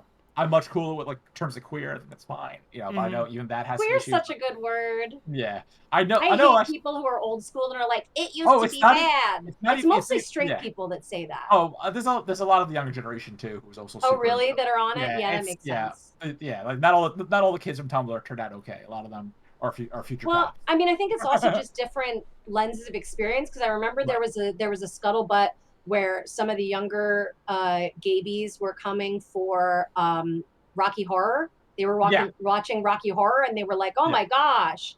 And Yeah. all of the elder gays, just like a swath of them, just descended and Yeah. were like, "Children, you need to sit and listen to the story of how this Yeah. movie made all of us feel like we had a place in this world. You Right. don't Even Hmm. understand. right. Not Rocky even just Horror yeah. like made it so you could live." Like Right. And not even just like the movie itself, so much as the scene around it, the the scene viewings and around it whatnot. for Yeah. sure. Because like I personally did not care for the movie when I saw it. I saw it when I was 16 and not, not who I was now, but also realizing, oh shit, no, because Rocky Horror was just more of a code to like get people out and whatnot. It's like, okay, now I get it. Which is Yeah. why it was always at the Village Voice. Yeah, uh code yeah, exactly. right, yeah. Yeah. But yeah, so there's a whole bunch of a whole bunch of slurs, a whole bunch of sex stories, Holden big sad baby because girl gay, boo-hoo. Um, and we have a fun little meeting with some nice faces. Hey kids, look, it's Dante and Matt Damon. Um, Real quick before we get into that meeting, though, in the same building is uh, Done and Ready Home Improvement. DUNN and REDDY Home Improvement. If we remember back to Clerks, there was a story about a roofer who built a roof Ready Home Ah, and Improvement. passed off the job to another friend. I tell you, His personal Mhm. politics come into play when choosing jobs. Mhm. His roofing company was Done and Ready Home Improvement. Now we get to ah, see a couple movies later that it is Done and Ready, but spelled completely different than how we Yeah. anticipated. So more like Dune and Reedy Home Yeah. Improvement. I thought that yes, was a really cute joke to add in yeah, there. when Kevin Smith refers to his own bullshit, it's very fun for the most It's part. I very like, cute, yeah, like yeah. I mean, bullshit is like a positive term. Like it's like Mhm. all capital, all capital Mortal Comics bullshit, which is my favorite comics bullshit. But that's another story for a different day. But yeah, so a unnamed animation studio wants to turn Bluntman and Chronic into an animated series, which is ironic, given our next episode when we go into Clerks animated series. The question is both Banky and Holden have to hold up on it. Holden's a little because artistic vision being compromised. Banky wants to get paid. Mm-hmm. Banky one here.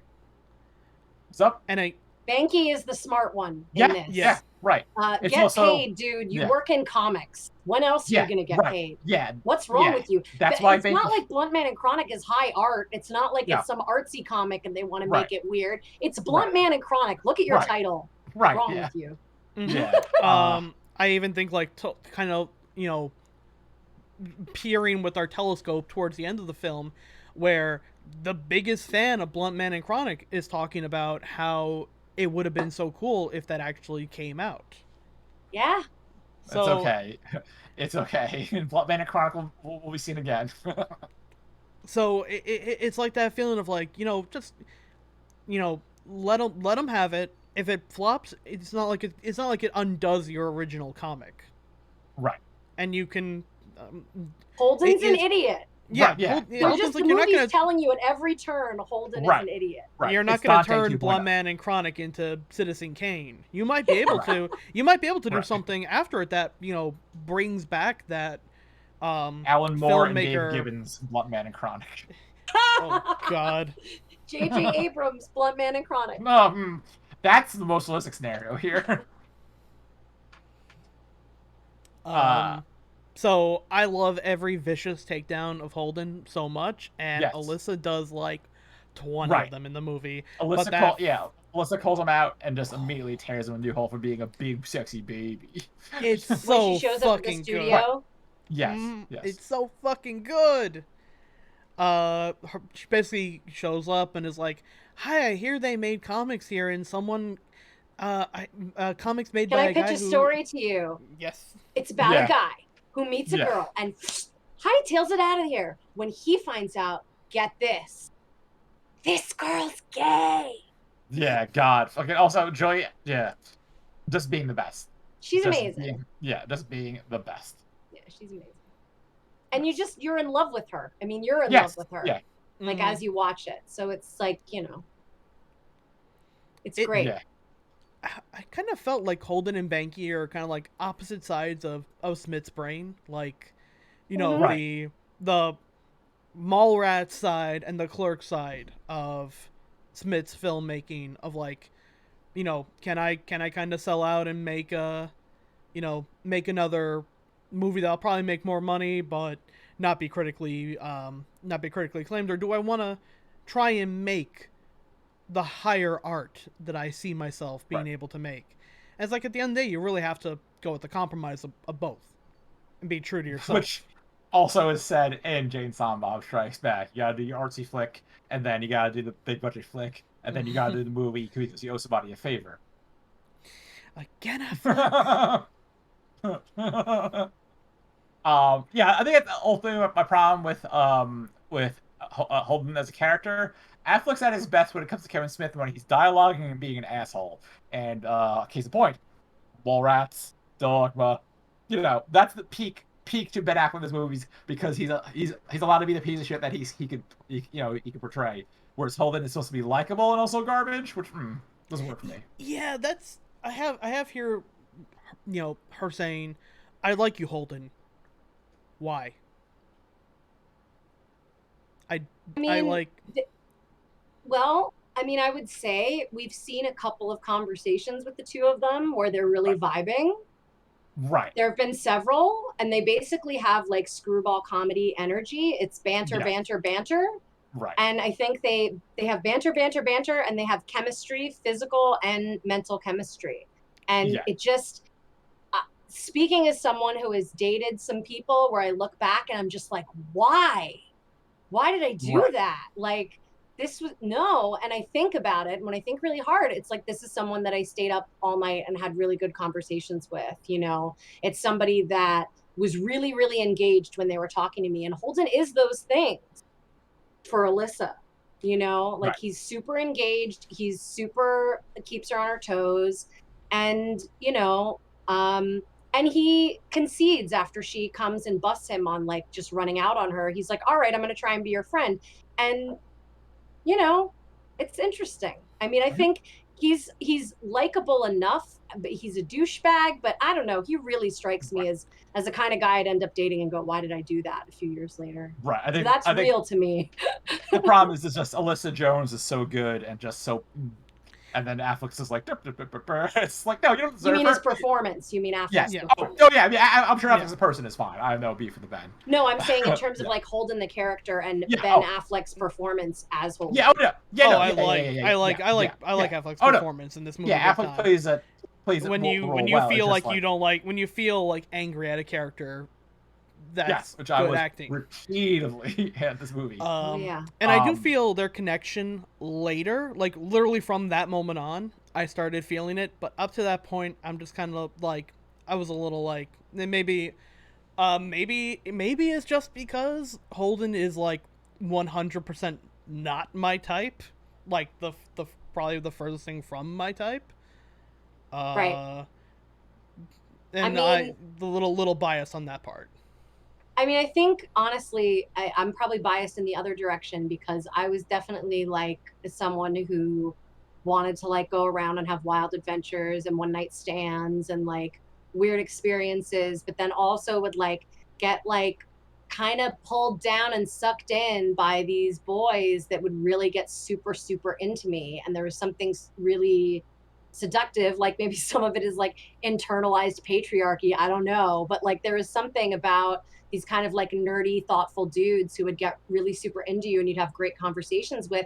And it just kind of was like there was a pull there for sure. Right. So I don't know. I really related to that part of it. Like I'm I think the skee ball scene kind of like real quick, Chris. I just got reminded Oh. of a line from the critic. You seem Okay. to be completely infatuated with me. I like that in a woman. Yeah. Oh, that was Alright, the I'm Jay sorry. Strong episode, right? Yeah. So, oh my god. I have Holden is no different than Banky. Oh, then there's the whole sex talk about penetration and Oh yes. rape, and I was Again like, with your that's standards. yeah, just like Hall. That like, I know it's just kind of it comes off. It's one of those things where I don't think it works, and it's kind of like rapey and mansplaining. It's like I Real don't sex, like. quote unquote. It doesn't seem like it's hard to like it doesn't balance. It's like Holden as like not knowing of being conservative, not knowing at it, and also just like being a dick. It just like there's no balance there. It comes off more him just like you can't have for sex. And, I'm sorry. Let's put it this way. He comes up that would work for Banky more than Holden's character. I feel. I don't know, dude. I'm going Yeah. to disagree with you again. I said this was going to happen. Yes. Because the number of dudes that I've talked to where like they seem cool and they seem relaxed and likable, and then this unbelievable shit comes out of their mouth and they say it all fucking casual like it's normal. I'm like, oh, I just don't understand. Like sea lions. Right. And you're like, are you kidding me, dude? And like, especially in the late 90s, this shit happened again and again and again. People would be super progressive. Then they'd be like, yeah, but you know, lesbian sex, it's not like real sex. And you'd be like, the fuck did you just say? Like, I had so many conversations that turned this way. And I just love that Alyssa holds her own and just tells him, this is fucked up, you're stupid. Alyssa Jones has done nothing wrong in this movie. I mean, no, she does nothing wrong. But I think what's interesting is that it gives her the platform to be clearly the right one in this conversation, which, again, this was not happening much in 1997. Right. It really wasn't. I love the line, our bodies are designed to pass children. What the fuck do you think? Yeah. Oof. Built to pass a child, for Christ's sake. That's oof. I've always wondered about the fisting in that scene, I will say. Because it gave me this impression that like fisting was like a huge part of lesbian sex, and maybe I just haven't had sex with the lesbians that would show that to me. But like I've like never heard anyone talk about fisting, like ever. Me neither. Yeah, I've been I've been around the block a few times. Yeah, you have. I can't. Wow, I can't remember one conversation where people were like, "Yo, we should get into fist." It never happened. That's I what don't. I'm saying. Yeah, I wonder if it's one of those like fucking schoolyard things where it's just like I heard gay people like to lick their butts and then put their fists in the butts, or it's just I missed something along the line. But like I don't. I have never been in a conversation Find it so where it's just like, strange. yeah. I I mean, find it size so strange. And queens like, are a thing. I mean, I but know, I've like, never met them. I mean, hands are a big part of lesbian sex in my experience and the experience of a lot of people I've seen talk about this. Yeah. So, like, definitely, like, having, like, the whole no glove, no glove thing, like having having a glove so that you can get your hand all up in there and, like, do whatever you want with it, like, for sure. But, like, actual this, Yeah. like, ow, like, I tried to do that a bunch of times and it's not, Yeah, it's painful. I am not putting a fist into the butthole, so. No? I Oh, you have got a prostate up there, sweetie. You should try. only Listen, seen we're not fist. gonna get into the Chris butthole thing conversation tonight. That is a $10 tier on my OnlyFans. Okay. That I'll tell you. Yeah. I have only seen fist dildos being used to knock people out in fights on YouTube, as Yeah, God also- intended. I'm kidding, Also, I'm I feel kidding. like there was a fist dildo in a Kevin Smith movie. I could, but. I've definitely seen it in a movie somewhere. I'm thinking fucking Cockknocker from fucking Yeah. Jane Silent Bob Strikes Back. Oh my god. Yeah, okay. Yeah, Mark okay. Hamill. It's Mark Hamill.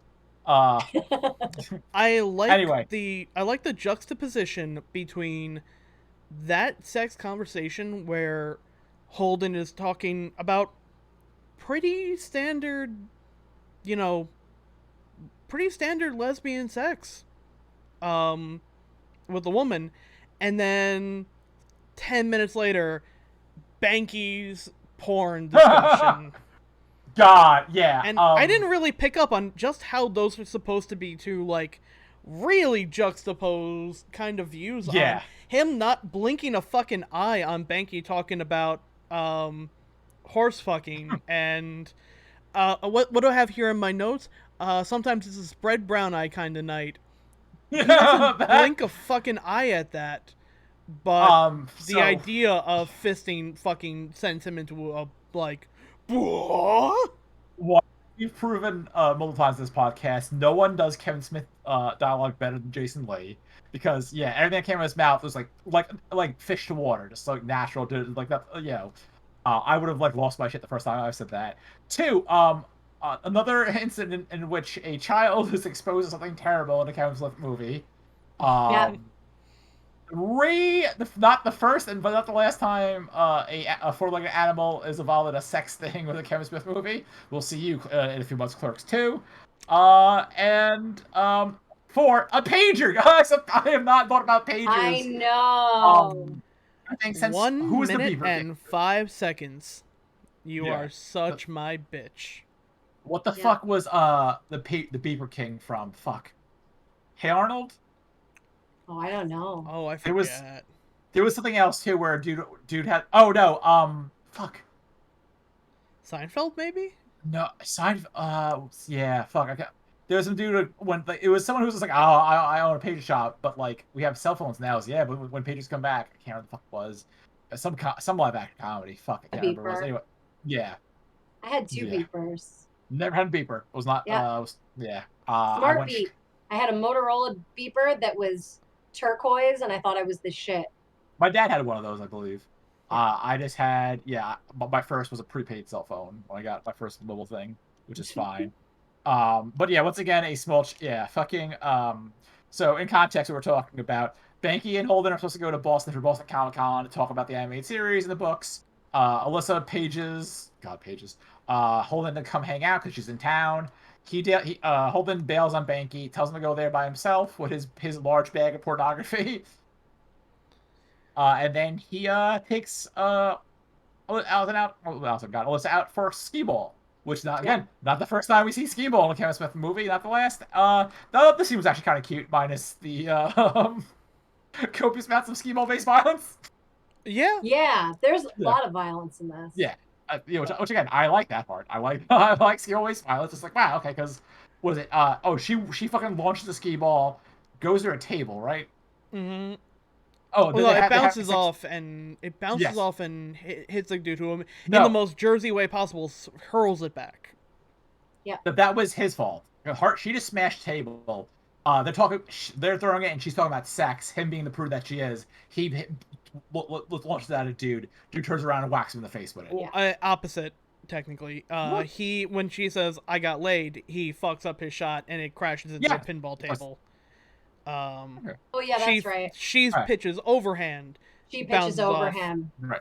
Okay. My bad. I like to think that was God in his skee ball body who tossed it back. Shouldn't have been. We don't know that. We don't know that. I'm sure Kevin Smith will deal with that, recon that down the road. So we also have Holden's goddamn hypocrisy of beating Yeah. up Banky's ass for we cannot miss this train. You cannot fuck this up for me. Right. And then he immediately like swaps plans in a second. Honestly, like I kind of if I had more time, I wish I could have like gone back and made like a check mark every time Holden is kind of a dick to Banky because there are a lot of those moments where like for every like one moment that shows that they are friends, there's like at least a moment to a moment and a half where like they show that there's already like anger in their friendship. Like, Yep. So we have that.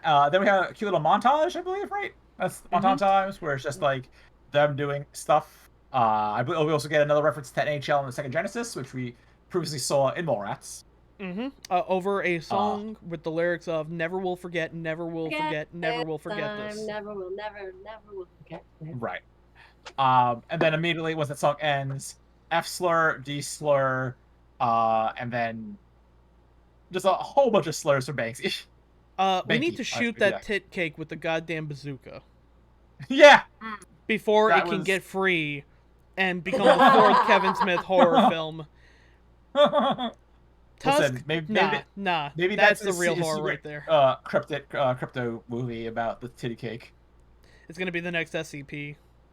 The thing people did a lot back then, I think it was supposed to be like, even though it looks very homemade, I think it was supposed to be like an erotic bakery thing. Ooh, Because that was cake. a lot of people would do that. They would get cakes that were like boobs and dicks, and they would bring them as a joke to people's birthday, and then they would like reveal the cake.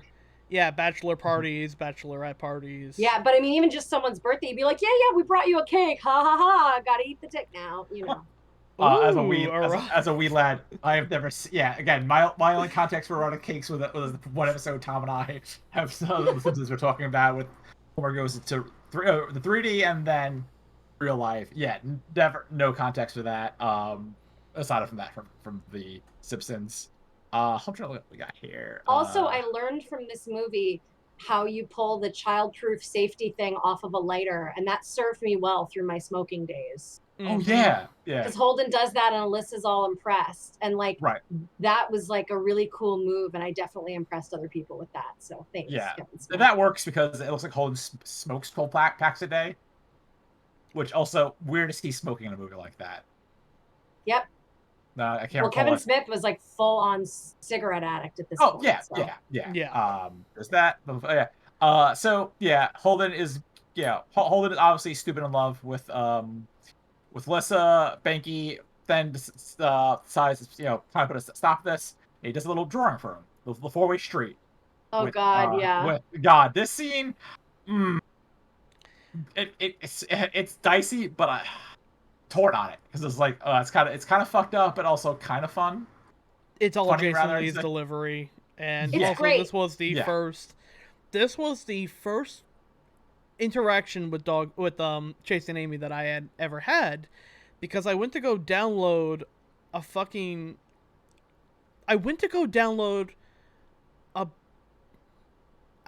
oh god, what the hell? I went to go download a track from it was from fucking Kazaa. I tried to download Man Overboard, the track on the live Blink-182 album, and for some reason the audio clip I got was the that entire audio clip from Chasing Amy, and Wow. I had to go look that up because I was That's very amazing. confused. That is That's so wild. funny. That is wild. Yeah. I mean, Right. it's, Banky is standing in for a lot of things in this movie. Like Holden is like the soft, socially acceptable bigotry, and Banky is the real deal. Right. He is very much like Holden's id. He Right. is the unvarnished Jersey raised ignorance, and sort of ferocity Yeah. that where you can get with that, where he I gets have. mad. Yeah. It's very much like a proto incel energy Yes, coming from Banky. very Well, much yeah. like an Yeah. incel. Yeah. 100%. Yeah. Because Yeah. it's like. And you can tell, I mean, Banky's like friends with Dwight Yule, like they're buddies. Like it's not, you know what I mean? He's he's not an evil person, but like at the same time, you know, he's definitely one of those kind of angry nerd types who, Yeah. is It's like, no, I'm gonna be an edgelord. You know, he was kind of it's an a lot edgelord of before there right. were A a lot of term for it. that energy was in like the comic gate or the fucking the Gamergate scene where it's just like, I don't know how to express my feelings properly or how to, articulate this thing, so I'm just gonna blame women or for my other Yep. problems, which no, no, Also, the I'm entire out. thing, the entire discussion on, hey, maybe you should stop saying that much, even when you're, Yeah, It was even if you are by wonderful. yourself. That's a yeah, really, like, I've talked about this movie a lot being both ahead of its time and in some cases, a little behind, but that is right, definitely a line that, like, was 20 years ahead of its time So for, yeah, much. yeah, it's like, it's true. Personal responsibility, you can, I live here with my cat. I could turn the stream off and blast every fucking slur and obscenity, but what does that get me? What does saying slurs and cat, even if I'm not referring to a person specifically, that's like when I kind of like took stock of the words I used and really said to myself, do I need to use like the R slur? Do I need to use words like the F slur? I'm like, what does it really gain me saying this, which disparages people? And the answer is Yeah. like nothing. Absolutely fucking an ass nothing. whooping. Okay, I guess you an ass whooping, Yeah, according to it gives Trevor. me a very uh, justified ass whooping. I'll be right back. I smell a real weird smell. Last time we had that, it was not great. Sorry Yeah, about make that. sure nothing's on Okay. fire again. Yeah, go check nothing's on fire. Um, it's interesting. I feel like uh the sort of the discussions in this are incredible because of that, because they kind of show all the sides of these conversations that happen. And you have the Holden who is like trying to push Banky to be a little more progressive and to think about what he's doing, and Banky who's just digging his heels in and is like, oh, you're being programmed, she has an agenda. Mm-hmm. And it's like, what is her agenda? Actually, her agenda is to get Holden to think about what he's saying, and maybe he'll agree with her and maybe he won't. Like, when you take those words to their logical conclusion, it doesn't really make any sense. It's like, well, your only response to him calling you on some shit is to say he's being programmed. Maybe he is being programmed, but does that make what he's saying not right? Mm-hmm. Just because Your it's been influence. programmed? He uses the word like programming, but I've been influenced by every single new friend I've gotten. I Of have course. I have I you know I there are words in my vocabulary that I definitely picked up when I started hearing like Trevor or Jay or Chris or Andy start saying it. That's we are an Right. amalgamation of every person we've ever met. And Yeah. I always feel that when it comes to a movie like this, and I'm going to talk about this later, that I feel like if I wish that we saw more of their life before the movie started, Yeah. because part of me is kind of wondering, was Banky this bad before Alyssa was like a prevalent force? It kind of feels like Right. Banky would be the kind of person who would double down and start saying it more I because think, of yeah. Alyssa. I think that's a really fair assessment, honestly. I think that's a totally legitimate read, um, of it. Yeah, that he increased, that he dug his heels in even harder in Yeah. Right. response. Um, and I mean, one of my main criticisms of this movie, what would make this movie really great for me, and the way I think it is mainly anti-progressive, other than things that just have not aged well but were common at the time, like using the F word and stuff. Um, you know, though I really do think it's funny that ultimately it's a gay dude saying the F word. That's really funny. It's like a really funny twist on it where you're like, how can, you're looking at like, how can they have this straight guy like just using the F word? And then you get to the end, you're like, oh, Right. oh, Homophobia is a smokescreen. Internalized homophobia for Yeah, sure. right. It's also fucking coming real from thing. inside the house. The house, you're right, yeah. But like, Cough, cough. it's really that's really interesting to me. But the other thing I think they left out is Alyssa's side of the story, Right. and seeing Alyssa's life and how Alyssa's negotiating this and how it's changing her relationships. And right. we get one brief scene of it. We had another scene that was a little longer that was cut for time with Ileana Douglas, that I think is on the Criterion DVD. And and that's it. Criterion? Oh yeah. I had no idea. Okay, good. The Criterion DVD of Chasing Amy came out in like 2000. I formed an entire relationship around that DVD. There was a guy I met who liked comics in college, and he had that DVD, and his come online was, yeah, I can come over and bring the Chasing Amy DVD. We can watch it. That was like how he got into like my pants. And it was that's fucking, still my friend. Yeah, that's wonderful still, dude. But because it's a good DVD. That was a hot ass line. Oh, I got the Criterion DVD, and I was like, oh, but I don't want to watch it on your laptop. He's like, oh no, I have cables I can hook into the television. We'll watch it through your television. In the year 2000, babies, that was like, a guy pulling up in a Ferrari or some shit. I was like, I do what? A Ferrari that says a lot of slurs, but yes, I get it. So I assume we're go on.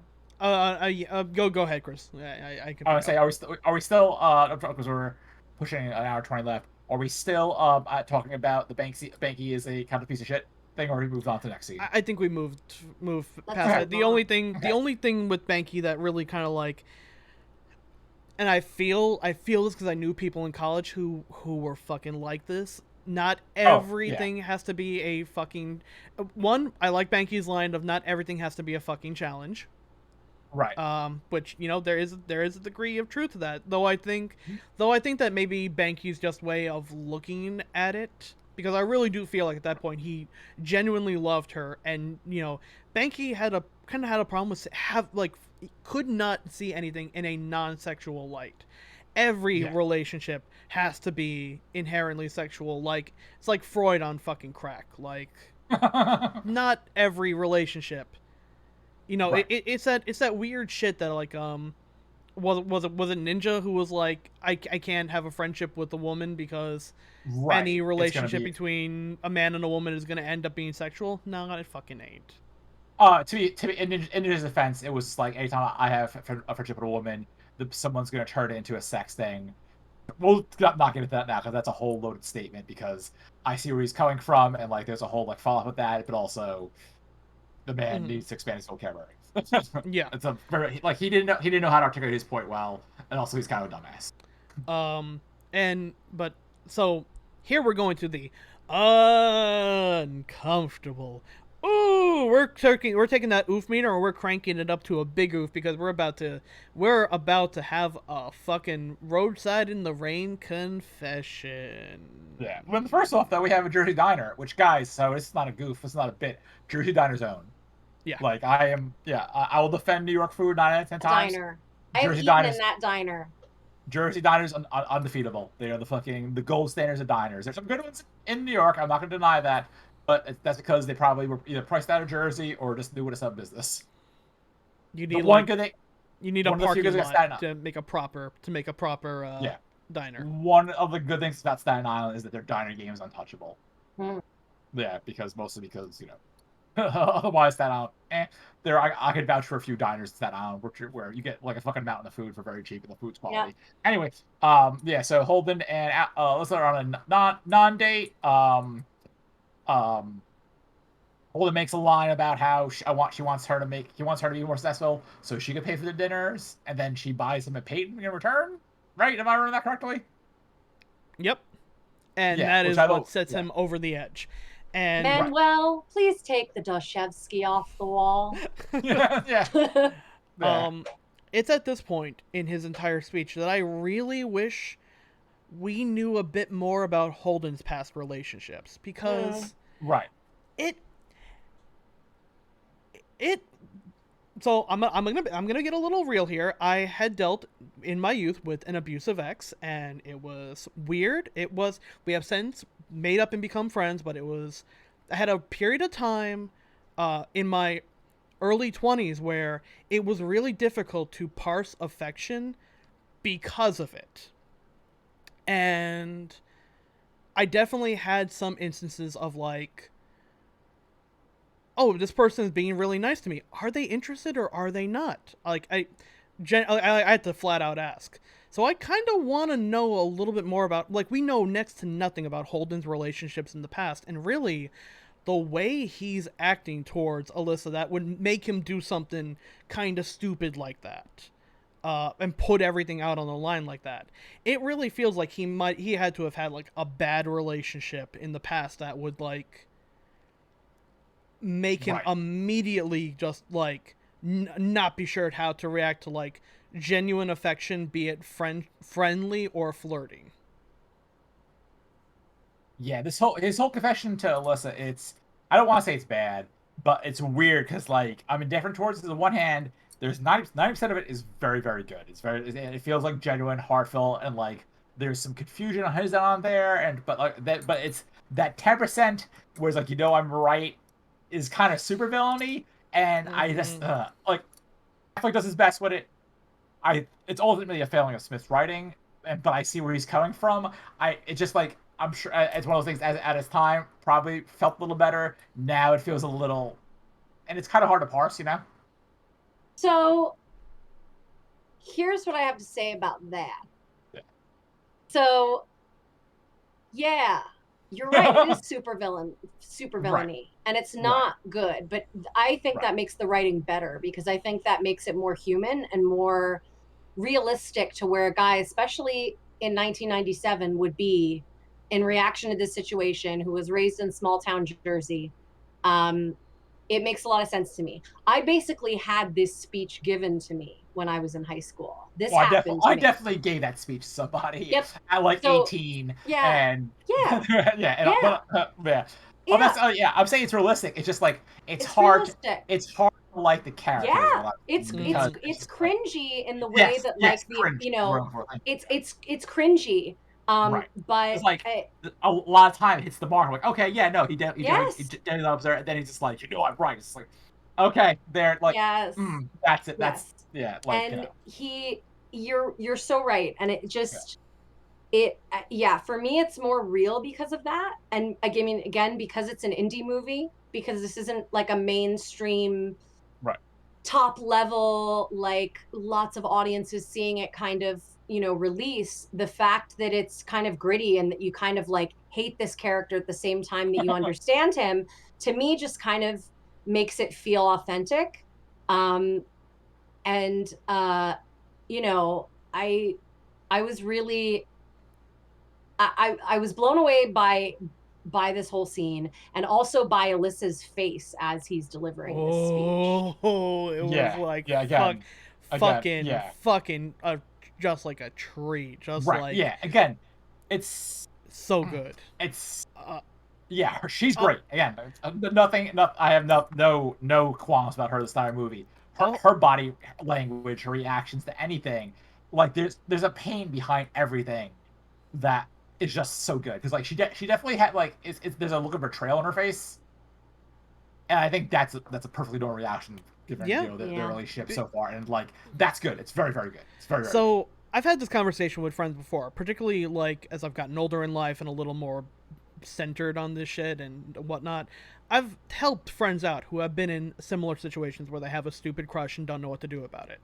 And particularly, there is a tendency for people to um, self f- self-flagellate themselves over feelings, and don't beat yourself up over your fucking feelings. Feelings are, you have them every day. That's what they're there for. if you have feelings of affection to someone, you're not expected to just like snap turn those off in a fucking second. It's what you do with your feelings that determines if you're a good or bad person. Holden cannot help the fact that he is in love with this woman, madly in love with this woman. Right. But it is a selfish action. Yes. And she calls him specifically out on that. Specifically out on, it is unfortunate. It is unfair that you chose to act on it. Yeah. You have to keep love in check. Love can be extremely powerful, but if you let it guide every action of yours, and you may feel like, oh, let your heart be your guide. Now, sometimes your heart is fucking stupid. Sometimes your heart doesn't have your best interest in mind. And sometimes sometimes love is fucking irrational. That's the definition of it. Sometimes love is fucking irrational. And if it makes you be a selfish idiot, you have to keep that shit in check. Yeah. I think it's a very emotionally mature place to be able to feel a feeling so powerfully, like when you're falling in love with someone, which is such a incredibly powerful, not just emotional reaction, but like actual chemical reaction in your brain. What's going on? It's so incredibly powerful. People can't sleep, they can't eat. I mean, that all happens. It's this weird state. And to be emotionally stable and mature enough to recognize that and to pull back from it and to treat, the object of your affection with respect and consideration, I think is a tall order for, any white man of Gen X who was raised in New Jersey. He's just not got it. I mean, the guys I knew who were raised in New York couldn't fucking do that then. Like, a lot of guys I know now can't do it. A lot of girls I know right now and everyone on the binary can't do it. I mean, it's where we all struggle when you feel these really, really strong feelings for someone and they don't reciprocate them, or you date and then you break up, or whatever, you sleep with them and you fall in love and they don't, whatever it is, whatever the rejection is, it's like, it's difficult. It's difficult. It bubbles up. And that's what happens here. It bubbles up. And even like, we specifically used the line supervillain like dialogue. And part of me doesn't feel that it's weird. Because I feel like it wasn't, no, you never plan like today's going to be the day I confess. He kind of just, he saw an opportunity and he fucking went for it, for better or for worse. Mostly for worse, somehow for better. But you don't plan the shit that you say. If you start your confession and you don't get a positive response in the first 5 seconds, oh, fuck me, the things that are going to be coming out of your mouth, because you are on stage to deliver an hour-long speech, and you stated your thesis 10 seconds in, and now you gotta bullshit. So yeah, we get the Big Ben speech. Alyssa storms off, which, yeah, good. I'm glad she does. I think this, Kevin Smith had two options. She could have done the whole, oh, I sweet love you too, and fucking tank this entire movie, or she could, act betrayed and hurt and confused by it. And yeah, this scene, again, fucking, God, I'm blanking on the name. Joey Lauren Adams. Amazing actress. Fucking, the look of betrayal, the anger face. She runs out. Holden chases her. She goes off on him, and it's so believable. It's just like, it's where I had problems with Holden's little confession, none with her. She was just like, it was painful. It was painful. I mean that in the best way. It was painful but natural. It was really good. You know what I also love about this performance from her is that, so we know that this character is actually falling for this guy, right? We find that out in just a few seconds more of this scene. And she is screaming at him, and she is at a 10, and he is saying these things. And while his delivery is a little bit kind of like, I know what your mind is. Right. Which we know is like not a cool thing to say to someone. He happens to be right in this situation. He wouldn't necessarily always be right with every person. Just because he feels a connection doesn't mean she does. But in this case, he is. And her rage is not just at him, understandably, rightly so, but also at herself Right. and Mhm. Almost to it. fear and of what it means, and it's like she overcorrects to some Right. degree. She is screaming it because she needs to believe it. And when she's slapping her chest and saying, I'm fucking gay, that's who I am, and you just Right. want me to throw that all away because you have a fucking crush, I'm just like, Right. oh, it's just like, Yes. Right. it's like music. It's yeah, it's very good. But yeah, ultimately they smooch. She runs back after yeah. this. Comes Here's back my comment. next. Here's my comment. Yes. Fuck you. Good. yeah. It's unfortunate that you're in love with me. It's unfair that you felt the need to unburden your fucking soul on me. Yeah. I also like the line, if this is a crush, I don't think I could take it if the I real don't thing think I ever could take it happened. if the real thing ever comes along. The real again, things were good. That line, very good. Yeah, Very good good. parting It's very like high schooly boy, but also just like delivered well. It And there's tells you definitely where he's at. right. You know, Right. he's not Which just is trying to control her. He is right. feeling this. He Right. is in I this mean, in a that's way the he character. hasn't been in it before. That's kind of like the character Holden. He's kind of he's Yeah. conservative, and I mean that in like not the political sense, it's more conservative up, whatever. And just like I would say repressed, but it's like unexperienced, which will play a role later on. Yeah. They smooch and they hook up. Cut to the next day. Banky goes to the office. And this is what I find unrealistic about the movie. Not that Ben Affleck and Joey Lawrence had sex. That Banky, who's a dude who basically makes money coloring and inking comics, who can afford to live by himself, or does not live in his studio. Together. What's up? Him and oh, you're saying that he should be able to afford to live He alone? should no. He should be. He should be able to live by himself. He doesn't live by himself. Did they show that? Because I could have sworn he Yeah, lives. that's him in Holden's place. Right, but the studio. Oh, but where was he coming from then? Yeah, that always kind of. I'm not sure where he was Yeah. coming from. That's a very Right. interesting Right, question. because like I assume the same thing that he lived there and Holden commuted there because they mentioned that Holden has a place. Yeah, I thought that was just Joey their Lawrence office. says, yeah, I thought it was the office slash where Banky lives, whereas Holden has his own place and works there. Yeah. I didn't think so. Yeah, because there's a line about her said taking you back to your house, and that I don't think she means the office. Huh. I'd have to watch it again, but I don't think so. They live there together, I think. I can't tell. Could have sworn there are two doors at the end of the hallway. Right, those are bathrooms.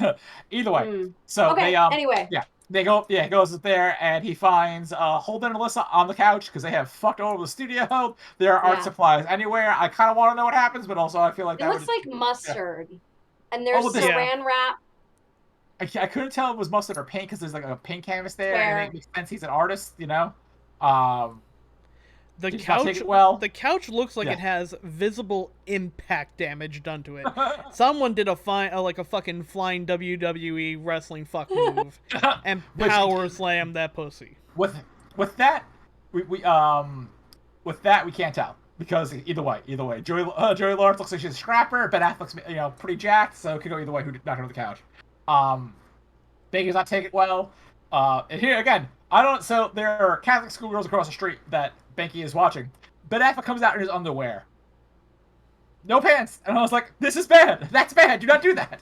If you're going to leave your house, put on shorts. Do not go out, especially if there are school children near you. That is a bad move, Ben Affleck. Yeah. Yes.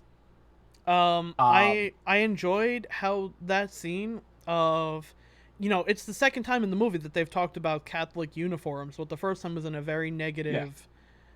And in this one, it just seems it feels to me like Banky literally walked out and just to literally be able to talk about anything else. Like if a guy had been bringing a fucking hot dog cart, he would be talking as wistfully about it. Man, hot dogs. Yeah. I love Banky in this scene, by the way. I love everything he's saying. I love his tone in how he's talking to Holden. It's such a departure from sort of the arguments they've had before. He's really pulled back, and you really feel that he's like, listen, at the end of the day, I'm looking out for you. I'm your friend. I care about you. And it's coming from a place of love. Mm-hmm. Right, and if the problem is though, I mean, it's not really a problem, but like at the time though, we as a viewer, if you're not 64, it sounds very possessive in a way that's really Yeah, weird. Yeah, which I think is it interesting. absolutely Yeah, does. it definitely But sets it like up. Yeah, it's meant to, and I think a lot of guys get that way about like their bros, and when their bro gets with a girl they don't like, and they're like yeah, bros before hoes, it's yeah. like That it's really that's yeah, accurate from that yep, standpoint too, I think. yeah, And the fact that he's kind of really like soft pedaling it, he's not like yelling at him, and he's like, listen, I feel like she's too much for you, and I know you and she doesn't, and I know you better than you know you, and this is right, going to go badly, man. right. I mean, there's also like obviously he's defeated too, so I get like water tones Yeah. there. It's not a bad scene. Just like Affleck out there, pants out, dong in the Yeah. wind. It's just like, I did buy a jumper half because of this, okay. that I would wear like sexy, because that was a thing in the 90s. You wore Catholic school outfits Oh, as sexy, okay. which is a whole other Right. problematic Yes. like can of Yep. Yes. worms. Yes.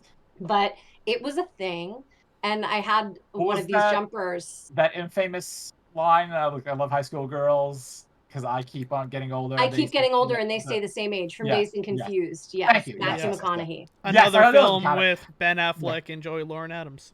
Yes. Oh shit. Okay. Right. Yeah. Yeah. I have Um, not seen. you got to see that. Oh, I was Yeah. saying I have not seen it since. Oddly enough, the same girl I watched this and Mallrats with, I also watched Dazed and It was Confused. an intense relationship, Chris. Yeah. Also, like this movie, kind of like so she was on the fence about sexuality going into this. She was not so much on the fence sexuality after this. Is why I got dumped a month later. I remember that. I Yes. remember that story now. 17-year-old, all Oh, 17-year-old Chris. baby. Yeah, That's it's yeah, tough. But yeah, I do yeah, have a jumper, and I did wear said jumper to the View Askew Stash Bash, where they yeah. reopened the comic book store and showed a bunch of Dogma props. Right. Ooh. And I mean, I also, wore this outfit for that. no one can blame you because prior to that, Britney Spears released the hit single "Baby One More Time," and we all remember that That's music video. true. We all remember the music video. If you say you don't, you're a fucking liar, or you're 12, You're a and liar. Yeah. 12-year-old, you should be watching Listen, this anyway. really quick aside on that, because I was actually talking about this recently. Fucking Tattoo, the Oh, right, TATU. yeah, Oh yeah, Yeah. Tattoo. The they were same gay like band. fucking 14 when Right. Yeah. they were like Woo! 15 when all the things she said came out, and I looked Right. at that and I'm like, how did no one get fucking arrested or shot over Because that? they were Russian, that's Russia. why. Russia. Yeah. Russia. Yeah. Also, again, not to go off too topic, wasn't that whole thing like fake? It was all like propaganda type thing. Yeah, one of them is actually homophobic Yes. as fuck. Right, I thought Yes. so. Yeah, I remember one of them being super homophobic. One of but, them like, had a baby shortly thereafter. yes, yeah, And like ended up marrying the guy, and the whole thing was manufactured like how they put the boy bands together. They were like, we're right, gonna put together a lesbian pop group. That was yeah, how right. it Yeah. Lesbian Russian too. They Yeah, they auditioned a bunch of 13 and 14-year-olds auditioned by a man who, like, I don't give a fuck. He needs to be in jail or dead. One of those two. yes. No, Oh, there's no So middle gross. ground. There's a Russian Right. man Yeah. somewhere out that I have to either kill or put in jail myself. There's just no. And his name is there's no- Vladimir yep. Putin. I'll Huh. take Who's Russia. who's Russia, hacking my- Russia. Go to another stream for a minute. I'm gonna fucking get him. huh? Who's hacking my bank account right now? That's weird. Anyway, But why yeah, do I have Banky gives a $3,000 Bitcoin? Banky gives a great line of, "You're gonna spend most of your time wondering when the other shoe is gonna fall, because for you, this isn't about weird kinky sex stuff. This is about love for you," which is Right. both very, again, he's like, Banky in that regard kind of reminds me of how I kind of treated love when I was like 16, 17. To me, I called out everything that I saw as like the difference between love and infatuation, because if someone was like, "Oh, I love this person," and I started seeing them a week ago, I'm like, "You just started seeing them a week ago, my friend. You do not love them. You barely know them." Yeah. Um, Yeah. Well, it's brain chemistry again. I mean, for the first couple of months of being in love with someone, your brain does all kinds of crazy stuff, and it releases all kinds of strange chemicals. Um, and it makes you more impulsive and all kinds of things. But I mean, they're real feelings that you're having. They're just, they tend to not sustain at that intensity because your body couldn't handle it. Mhm. Yeah. Yeah. Uh, So, it's interesting. I like mean, I do. also, those things are not mutually exclusive. It can be about kinky sex stuff and love. Yes. Yeah. I would say some of the best relationships involve both. I said way too enthusiastically. Anyway, moving along, Chris. Moving right along. Speaking of lesbians, so we see it obviously how Holden and Banky are handling this whole thing. We cut to Alyssa. This is all, which I also wish we got more of, and this is where Chris gets real angry real quick. So, Alyssa's This is hanging like out my with her. favorite scene. Mm. My favorite. Where so let's hang out with a bunch of lesbians drinking wine. I can't remember the life of me what they were doing at the time because They're Making putting comics. together, mailing out her comic books. yes, thank you. Yes, okay. And they're asking her what she's been around much. She's been a lot of time in Jersey. What's going on? And then she starts playing quote unquote the pronoun game. Yeah. In which Alyssa saying I'm seeing somebody. A lot of them they gender neutral pronouns. Yes. Which this is so that bit of writing is very smart and the call is very smart. I really like that. I really like that. The minute she says Holden, which again Holden also kind of a gender neutral name I'd say. Life. I don't think it was back like then. I think maybe Right. now. Right.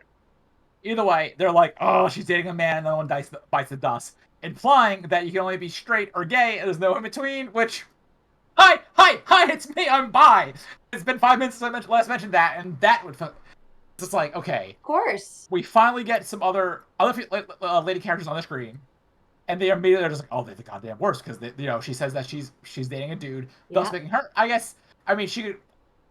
It's obviously if the character we also get this. Does she still see herself as a lesbian, or does she see herself as bisexual? Does she see herself as straight? We never have that talk. Nothing. This scene is full of wasted opportunities, and it's just like, haha, she's having sex with a man. No lesbian bites the dust. It's like, come the fuck on. Nobody was just like. I'm here to tell you, Chris, Yeah. that bisexuals did not exist in 1997. I was there. I can tell you. And I'm joking, of course, because I am bisexual. Yes, and I came out in 1997. Right. But to the world, and especially to the queer community, bisexuals did not exist.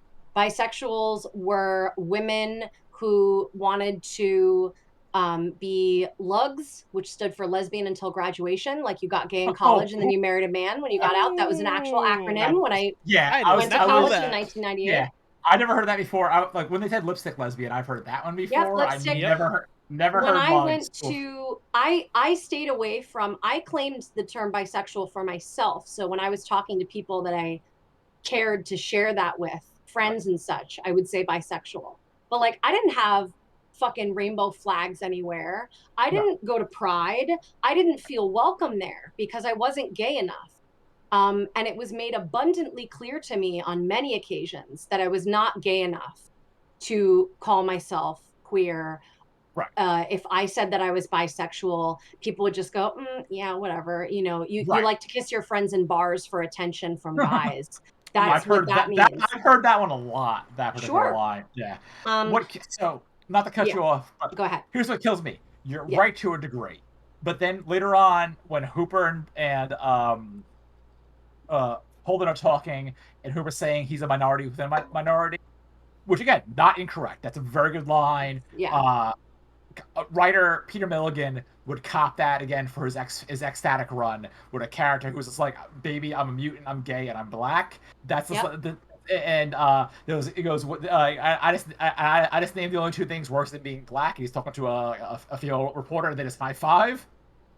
Which is very good comic if you track down Pete Milligan and Mike Allred. Oddly enough, it's just like, but you got that, so you couldn't like. Honestly, I think that really what this was he was writing from his experience and the experience of people around him. And I don't think that Kevin Smith knew any bisexual people. Probably not. No. Probably not. Not many of them were out. or talking about it.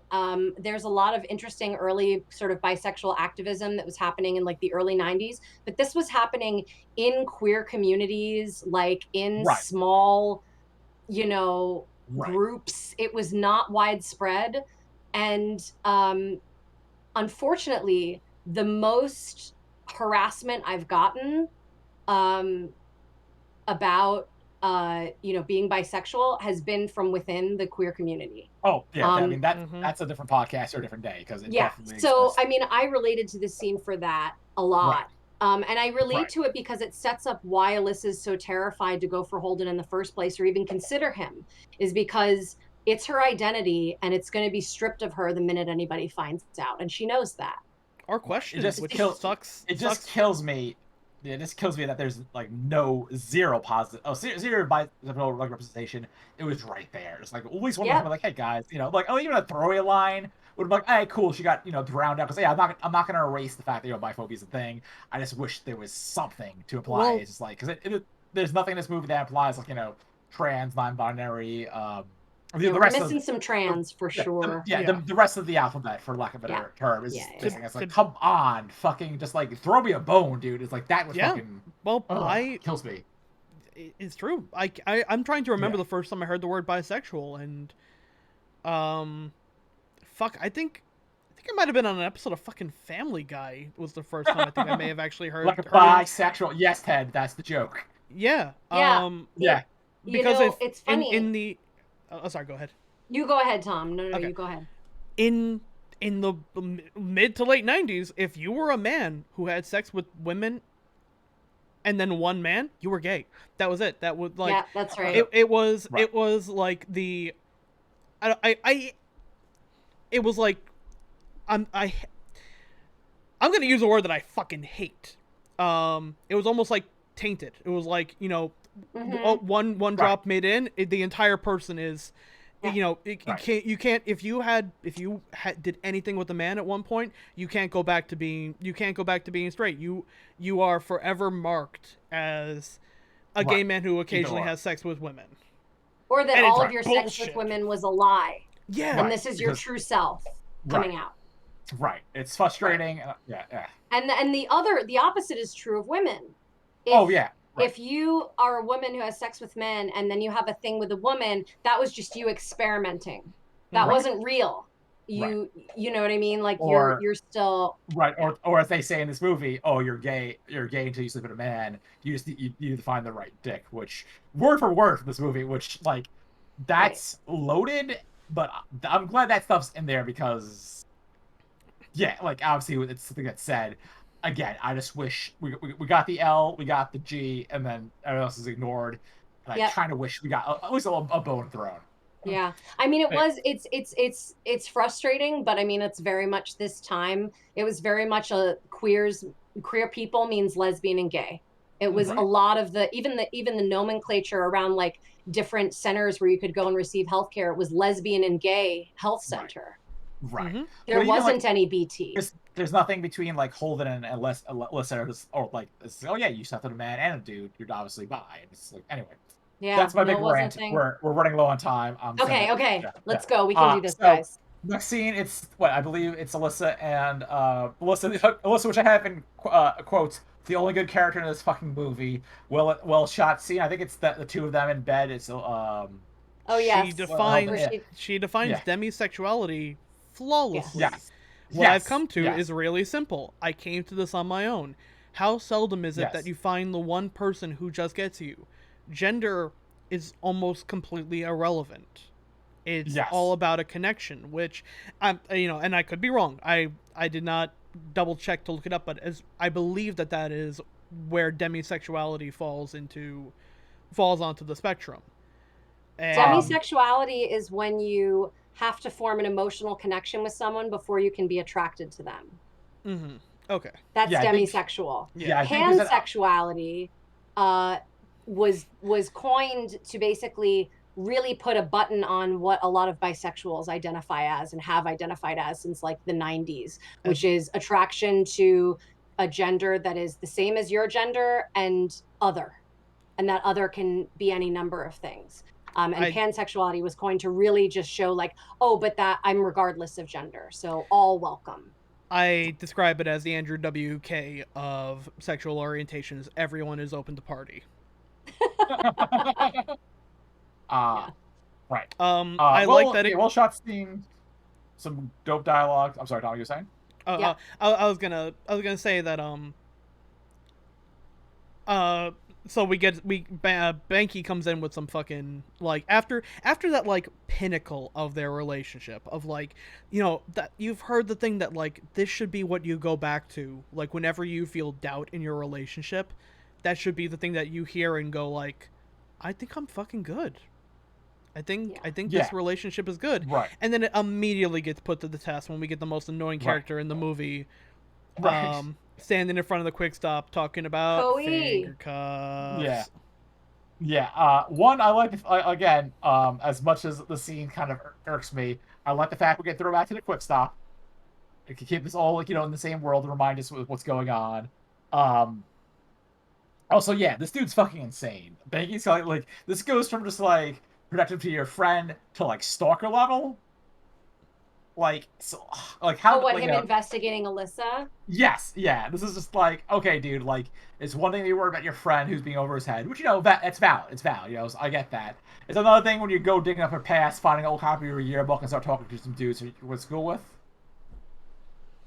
Yeah, so, it doesn't feel like coincidence that he looked right. He right. if you want to find shit on someone, if you look hard enough, you'll find something. If someone wants to find dirt on me, you'll find it. You'll look fucking hard enough. And by the way, real quick aside, don't fucking Google. Don't go on Twitter right now and Google or search for Bear Pigman on Twitter. I am telling you this.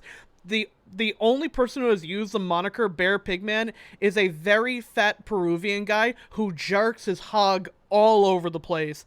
So if you search Bear Pigman, you'll get Bear Pigman 84 on Twitter. Don't fucking do it. The only solace I take in my life is that the neo-Nazis who got my Elast account suspended, if they try and name search me to see what I've been up to, they're gonna get a face full of Peruvian hog. That's the only joy I get in life. He's not lying, by the way. I tend to like name vanity search us every so often just to make sure we're not popping up. Well, because I definitely said some dumb shit in my 20s, and like if that's happened, I need to fucking also something happened recently where one of my tweets was getting a old tweet of mine got some traction, and I had to make sure people realized what I was talking about. Well, the context was that it was like I was in the right. It was a famous cosplayer tried using her last name with the word please after that, which is a play on the N-word please. Oh my god. And I said a few times, like, hey, this is super shitty. And the last person who said something about that was a black dude, and instead of her owning up to it, she just sat by and let her fan base tear him apart. Oh, was it Jessica N? Yes, yeah. Which is fine, because that dude... Oh, that's bad! Yeah. Because that dude is a fucking was at that time an editor for Image Comics. Is now an editor for Viz Publications. So she's never getting those fields ever because of that. Mm-hmm. Wow. Which again, moral story: watch out who you fuck with because you never know. Seriously. Yeah. Mind your P's and Q's. Yeah, exactly. If someone calls you out some shit, just pay attention. Sometimes there may be some truth to it. Anyway, so yeah, Brody goes full stalker. Banky goes full stalker. Finds out that Alyssa got into a three-way with two of her classmates in high school. Hence the nickname Finger Cuff, because there's like a Chinese finger trap, I believe, was the terminology used. Mm-hmm. And then starts screaming about how she's a whore. She could have full STDs. Oh, could be like the monkey from Outbreak. She could be all cruded up like that monkey in Outbreak. Thank you, Edie. Yes. Yeah, which, what the fuck? Also, one of my favorite lines here. Yeah. On her hands and knees getting filled out like an application. That's one of my favorite lines. I've used that line for years. That was definitely stolen from something. I'm not sure what. I love it. It's the first place I heard it. I don't know. It's too clever though. It's just like too clever. Yeah. I mean, yeah. I don't think that he invented it, but it was the first place I heard it. Yeah. For sure. Yeah. That was too clever for this movie, which I'm not just speaking of the movie anymore, but I feel like it should have popped up earlier.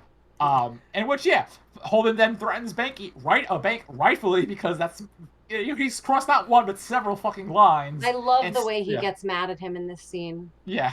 I do like how he storms off, walks away, and then fucking, Banky just fucking, like, mutters, I've been working out. I've been working out, you Working out. know, which has just been fucking like this is just the no, you're a gay lord response. Yes. Well, Yeah. it's also fucking bullshit because, like I mentioned, one of the problems is, and one of the like, you know, stigma of homosexuality in the 80s and early 90s was being gay was synonymous with AIDS, and it was like that fucking horrible, the horrible stereotype that if you were gay, you were more prone to STDs and diseases and Right. The which was whole just like absolutely fucking terrible. Well, it right. Like, also led to a really interesting because, like, obviously the HIV and AIDS Yes. showed up in the gay community first Right. and most prevalently, and that's for several reasons.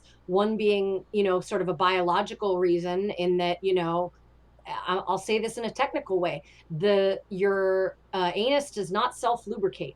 Oh, So I was gonna say it's because Reagan attacked the community first, but yours Oh, is pretty good oh yeah. too. But I just mean like actual like the reason the disease spread. So it can be it's and on also these are folks that are having sex in they have to like have sex in private areas. Right. Sometimes they can't be home. They're in clubs. So Right. like it's not it Right. doesn't lead to safe sex practices, right? And Right. safe mhm. Right. sex wasn't even a thing.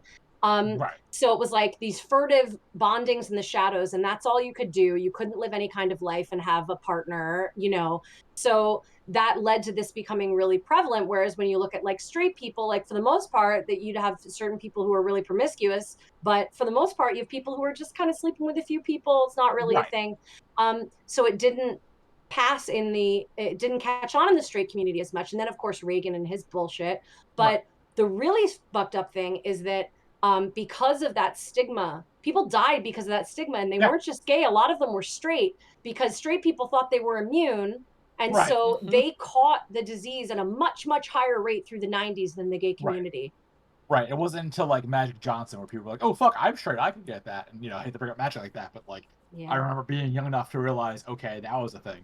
In the end of the Also, 90s, the highest rising number of HIV cases were among straight people. yeah. But yeah, that's anyway. So yeah, it's Anyway, real bad. Yeah. Anyway, diversion. so we cut to Cooper and Banky hanging out. Cooper. Yeah, yeah. Cooper. Oh, sorry. Cooper and Holden talking about Banky's Hooper. bullshit. Hooper. Like I Cooper, shoot right? hoops for Yes, yeah. I'm sorry. basketball. I'm not sure why I said Cooper. You're still Hoop. thinking of Twin Peaks.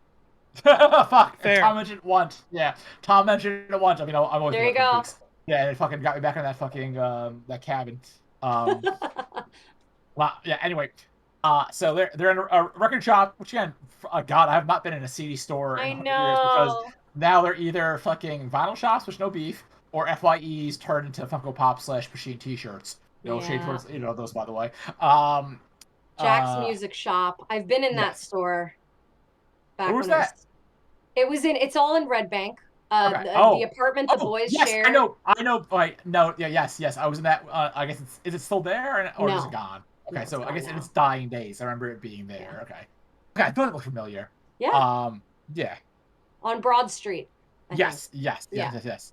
So a whole bunch of yeah, it's Hooper calling out Banky for being hobo in the closet, but also Holden. Holden about being a prude and Oh just yeah. like him Yes. not, which is good again. So Again, what if it's true? best character, yeah, best character who's not Alyssa is Hooper X. Yes. So This whole what speech if is it's true? gold. So what if Yes. it's true? You think that Yeah. Alyssa's never been in an all-girl three-way before? See, Yeah. that doesn't bother me as much. Oh, Right. why? Yeah. Right. Yeah. This is again, if possibly the best scene, like one of the best scenes, Yes. just because it's just Holden getting dragged for like 10 minutes, Yes. rightfully so. Mhm. Like like he's playing some dumbass games and he gets called out, and of course he flat out ignores this dude.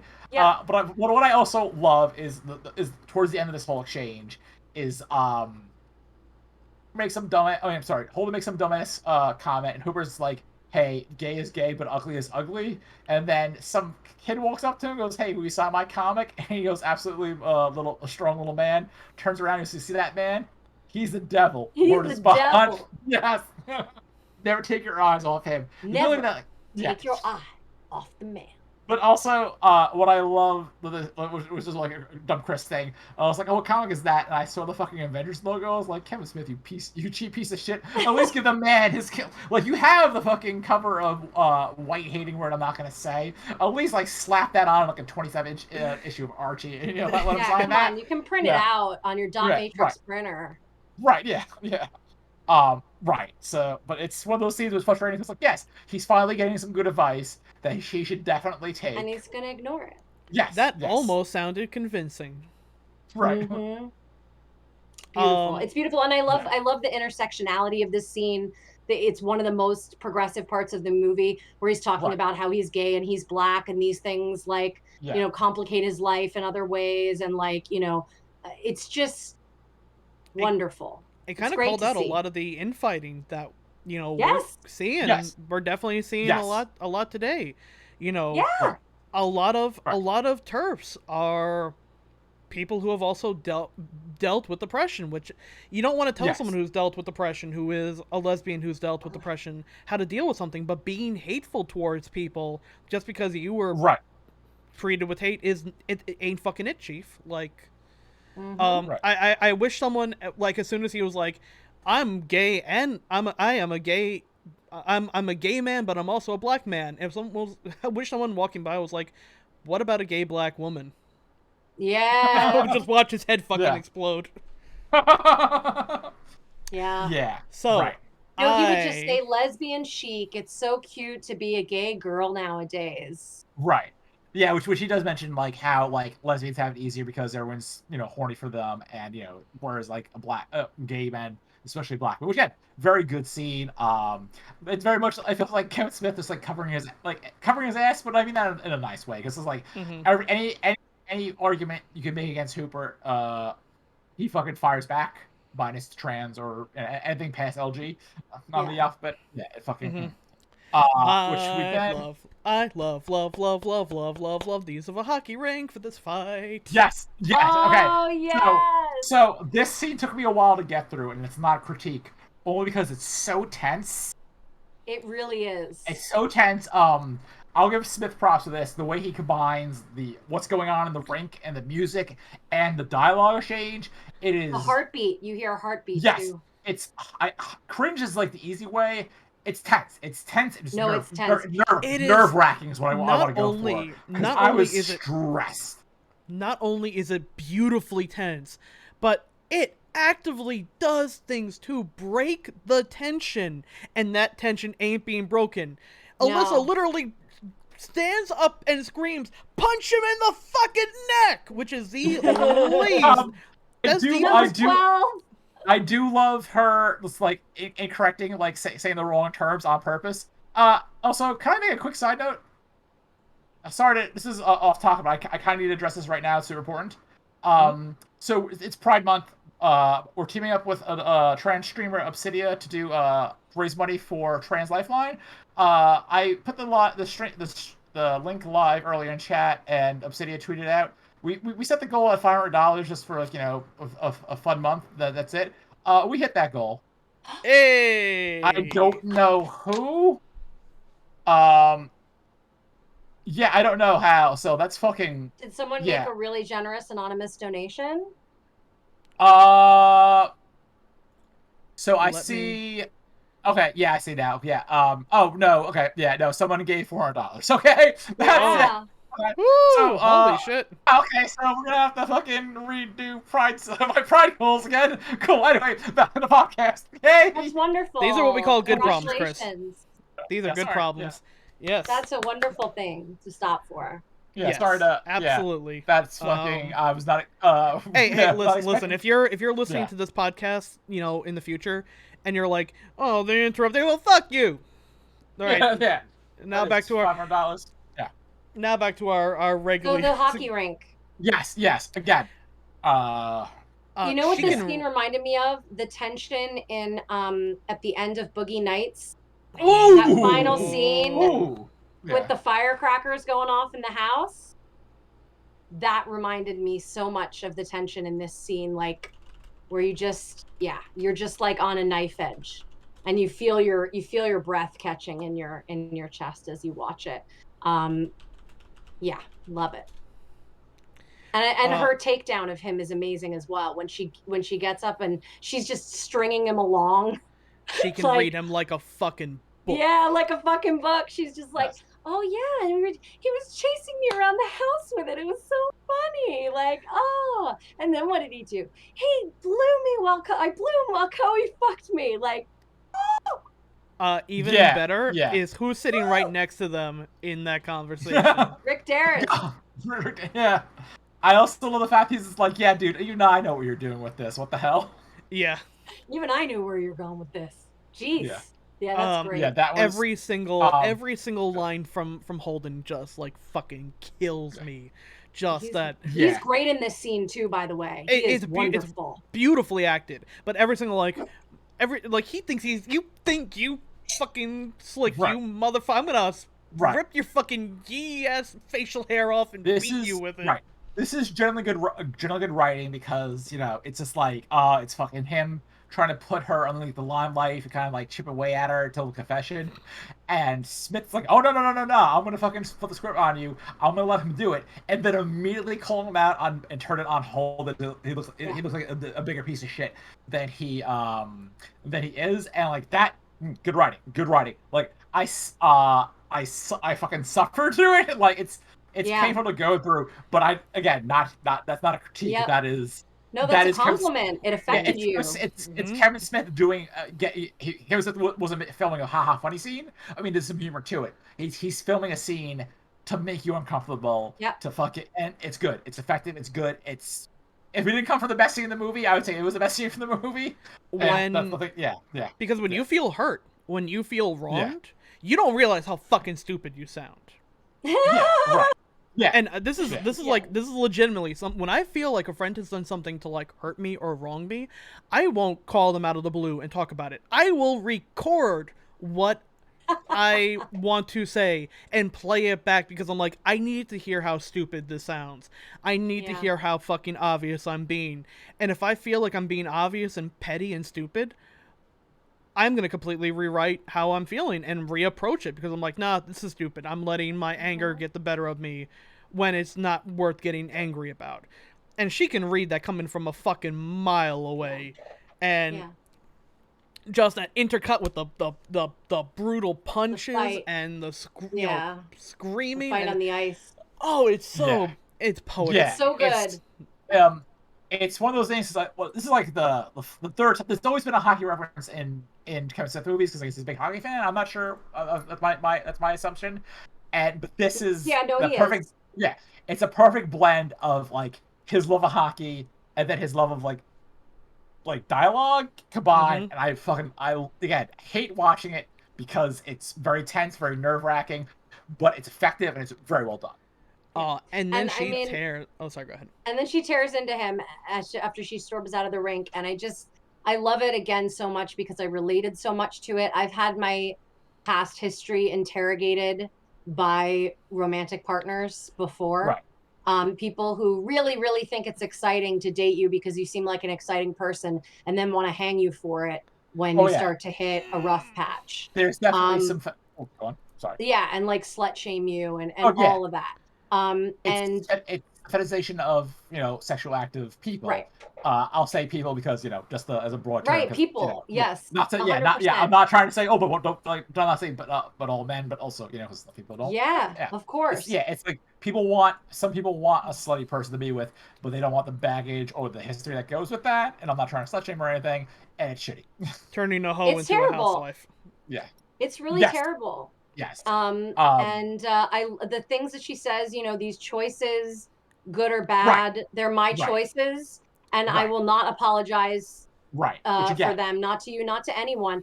And the line, like, I'm the queen of suburban legend. The line where she says, I was an experimental girl, for Christ's sake. I say that all the fucking time. Like, that is such a good line. This is Smith at his best. Yes, because he has sorry to cut you off, Tom. Sure. Joey Lawrence, Joey Lauren Adams. Joey Lauren Adams just fucking killing with his dialogue, but everything he's saying is like so fine tuned and perfected. It's like, yes, this is what I want from Kevin Smith. Not holding sad sap. Oh, it's scary that I'm being a slutty girl. Ooh, no, it's her fucking Him trying to fucking put her on the fucking the crucifix, and her refusing to fucking apologize for her past, which he shouldn't, you know. It feels like way he too was. often. Yeah. It feels like either him or someone close to him heard these lines verbatim, because the most visceral, to the point, fuck you line is, no, Yeah. I used them. You don't think I'd have? Yes. You don't think I'd have stopped it if I? That takes anything that he was gonna say, anything about, you know, Right. any bullshit about, oh, I was concerned for you, what if they were trying, it's like, no, Concern I wanted this to trolling, happen, you Yeah. motherfucker. Yeah. I wanted this. That's like that's like cutting a fucking Achilles, slicing an Right. Achilles Yeah. tendon. You can't do shit after that. Right. You're done. It's a cheer line too. It You're is. just like, Right. yeah, get it. Right. Right. She's and then he fucks up with saying, "All I wanted was us to be a normal couple," which is such an inherently shitty thing to say. Oh, it's such a twist the knife. He's just trying to hurt her. Right. He's just trying to hurt her. It's so shitty because like the last thing you should say to a queer person is, "I want to be normal." It's just like it's not there's no way to defending that. It's more of a fuck you. Yep, Like, absolutely. He's hurt. He knows that she's right. He feels Right. guilty because he's being so small-minded. So he wants to couch it somehow in a moral issue so he can feel like he has some high ground. Right. It just it fucking sucks. He's got none. After hearing the most touching line she could have given him at that moment was, it made you feel special in a way me telling you over and over and over couldn't get across. That killed me. Oh, that killed me. That hurt. Yeah. Right. Because again, she is he had this ideal manic pixie girl version of her. Yeah. And at the end of the day, she kind of is. Like, she is fucking willing to portray, she's willing to sacrifice a lot and pull up with fucking Banky's bullshit for him. And he's just like, but you had sex with people, oh woo. And I mean, I will say, I think Alyssa was wrong here. I think it was wrong for her, once they were trusting each other, for her to not own up and tell him, you were not the only guy. We need to talk about this.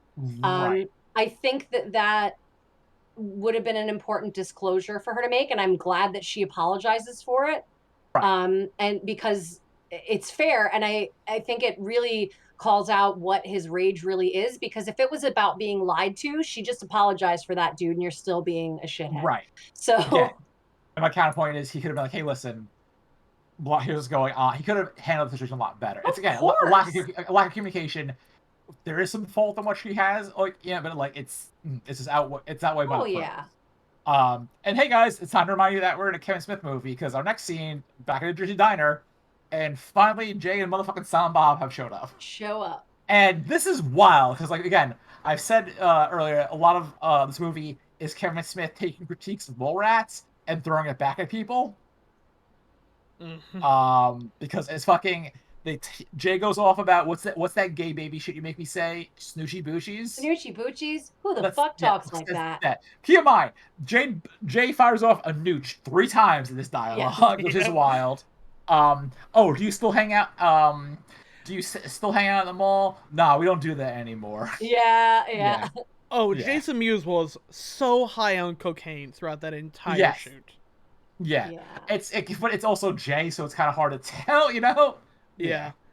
As absolutely terrible of a line as it is, when Holden's like, "Oh, I'm dealing with girl trouble," Jay's the casualness of the way he drops bitch fucking pressing charges. I get that a lot. Made me even years later spit out my coffee. It's still funny. Oh, it is. I mean, it's wrong, but it's fucking hilarious. It's really funny. Out of all the casualness of it. It's again, Jason Mewes takes the fucking anyone named Jason in a Kevin Smith movie can kill the dialogue. Well, and again, it works because he's not saying it angrily, kind of like how Banky gets away with a lot of his shit, is because he's just like, oh yeah, no, that happens, dude. It's more of a Quagmire from Family Guy for better better comparisons. Also, he drops one of the better lines. Go ahead, Chris. I'll let you. We also get an F slur because they talk about Barbara Streisand. Cooch Gordon Jay makes Bob cry like a word I'm not going to say. Yes. Yeah. He also then calls Holden Mysterio because he won't tell him. Yeah. I think I learned who Mysterio was because of this movie. Oh no, I was. I was like, huh, let me look that up. So I was what 17? It's 90. No, so this is 97, right? So I probably Yeah. started 98, Fucking 16. Yeah, no, I was reading comics for at least a decade by this point now. Like the minute Yeah. I could read, I was buying Spider-Man. So I'm Phil, which is okay. So again, Chris's Comic Corner. It's funny because the big bad of Kevin Smith's Daredevil arc is Mysterio. Is Mysterio. Yeah, which is Yeah. Guardian Devil, which we'll probably touch upon at some point. Oh, Anyway, Guardian Devil. yeah. I have not read it since it's come out. It's probably not the best, and a lot of I their loved it good. at the time. I was buying it monthly. So like, and Ooh, look at you. that book didn't ship monthly though. The first issues came out, and then there was a 3-month gap, and then a 4-month gap because and then more gaps, and I think I got like, was it 6 or 12 issues? No. Yeah. Either way, I Yeah. didn't finish it. Yeah. Anyway, so There also is a line, by the way, in the real quick, since we're on comic discussion and Ben Affleck. There is a line in one of the director's cut where they're talking about Ben Affleck saying, "No, I think I could a good as actor as George Clooney." When they're talking about specifically ER, and Kevin Smith is like, "All right, you could be. I could see you as a surgeon, but do you think you could be Batman?" And this was from like 2008. So yeah, that's fucking wild. Yeah, that's fucking wild. Yeah, obviously Jane Silent Bob know who Alyssa is, aka Finger Cuffs. I just have like random J lines, like Jay's reaction to hearing he's dating Finger Cuffs is fantastic, and he is such a wonderful slutty person ally here, and I just love him for it. Where he's like, "Oh, you've got it made, dude," and she's all in love with you and True Blue and shit. Good job! And I was like, "Yes, Jay, that's the right attitude." The line "four tits," like, are you drowning in 4 tits or what? It's just like, it's just like Jay. It's parallel to Alyssa, where they're both straight shooters, but she's just like, hey, I love you, and I'm willing to fucking break my norms to be with you. And Jay's just like, yo, you can be swimming with two girls at once. What the fuck is wrong with you? What's wrong with you? Seriously. Thank good you fucking ninny shithead. Bitch tasted life, and now she's settling for your funny book making ass. Which, I know we've talked about it early, but this entire storyline is based on Kevin Smith's at the time relationship with Joey Lauren Adams, and when he said that, I feel like he had said that, took 5 steps away from the microphone, and then immediately came running back in. Wait! Joey Lauren didn't get fucked by like 2 guys at the same time. That's not what I'm saying. The entire reason why it was inspired by her was because Joey Lauren Adams had a much longer acting career and had been, had been more just worldly in general. She had been out there. She had experienced more of the world. She had been in more movies. She had been part of Hollywood way longer than he was. And he's like, I'm the guy who made fucking Clerks. And she's, feels like settling for me. And he's like, I feel so inadequate in my experiences in the world to what she's experienced, that you don't know how to cope with that because it's all internal, but it leads way to jealousy, which you have to wrestle, pin down, and deal with right away. Otherwise, it's going to mutate into something worse. I would say it's jealousy, but even more specifically, resentment or envy. Yeah. And when he says that line, bitch tasted life, yo, now she's settling for your sorry funny book making ass. When I was watching this, I just turned and looked at my husband, and he looked at me, and it was hysterical. We just shared this look, and he was like, it was what didn't even have to be said. I'm glad you're settling for my sorry funny book making ass, because he's a feminist. It's wild to see Jay for once in his life being in the right. He was right. We see this more in Dogma, but he's very crass, but very in the right. And what's funny, because this is also the same scene where Silent Bob just goes off on Jay, but also Jay's just like, oh, he does shit all this time. He doesn't talk for a while, and then I always wanted to be a dancer in Vegas. Yeah, you didn't even know that shit. Right, same shithead. We've only seen Jay and Silent Bob coexist as a stoner duo. We've never said any infighting, and then Kevin Smith goes off on Jason Mewes, in character, obviously. And then we do a thing in which a character says the title of the movie. Silence Bob says Chasing Amy. Says he was with a girl. That he was head over heels, found out about her past, lost his shit, called her a whore, and then lost her. Yep. Also, again, why is this going off? Something I noticed for the first time. As Bob is pouring his heart out, telling a story, Jay is drinking creamer via a spoon. He has a He's eating sugar. Oh, okay. I thought it was creamer. It's sugar. Which also explains a lot about Jay. Yeah. As a Jay. All I had to show for it was some foolish pride, which later gave way to regret. Right. Yeah. And then once again, I was raised Catholic comes up again, and then foreshadowing. Jay says they gotta bounce soon because they gotta go to Chi-Town, which sets up Dogma. Mm-hmm. Yep, Shermer, Illinois. Business. Yeah, very good. And then do not there is no try. You Jedi bitch. Oh, we also passed over something very, very, very, very important, and that's when Alyssa is going off about all of her experiences in the past. She makes reference that Shannon Hamilton. She had sex with Shannon Hamilton and Gwen Turner, who are both played by Ben Affleck and Joey Lauren-Adams in Mallrat. That's okay. It's also a 2 for 2 of Shannon Hamilton having sex with the Jones being broadcasted. Oh shit! Yeah. Shit. That's fucking wild. So now we enter the end game. Holden has doing some reflection, and he thinks he knows how to solve this problem between him and Banky and him and Alyssa. And this about cringe scenes. This is the opposite. Like, I had to pause this and walk away, not because of it was super emotionally intense, because I don't get it. Like, I don't get the end game here. Like, when you are out of options, the first thing that comes your way feels like the smartest fucking idea. He could have apologized. I love that Alyssa sees this coming miles away with just her looking off to the don't. Fucking say it. Yes. Yeah. No, this also makes sense to me from a very like point A to B, immature thinking kind of. Right. Wait, I'm threatened by your experience.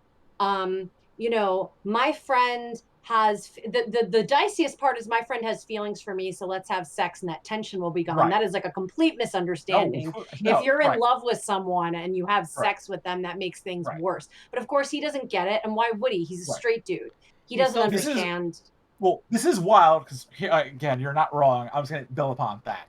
So Holden summons Alyssa and Banky. He's like, Banky, you're clearly in love with me. You're clearly gay, and then this is an oppressive two-hit combo of dumb bullshit. One, he kisses his friend without any consent.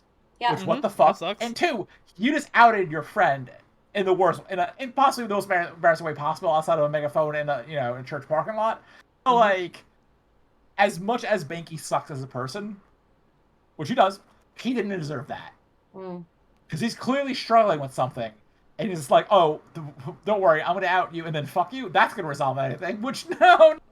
Also, and then he's, also, as I rewatched the movie, I actually paid, because now I knew from, the deleted scene where Banky ends up with Hooper X. I rewatched almost everyone's chemistry to see if, like, okay, is there...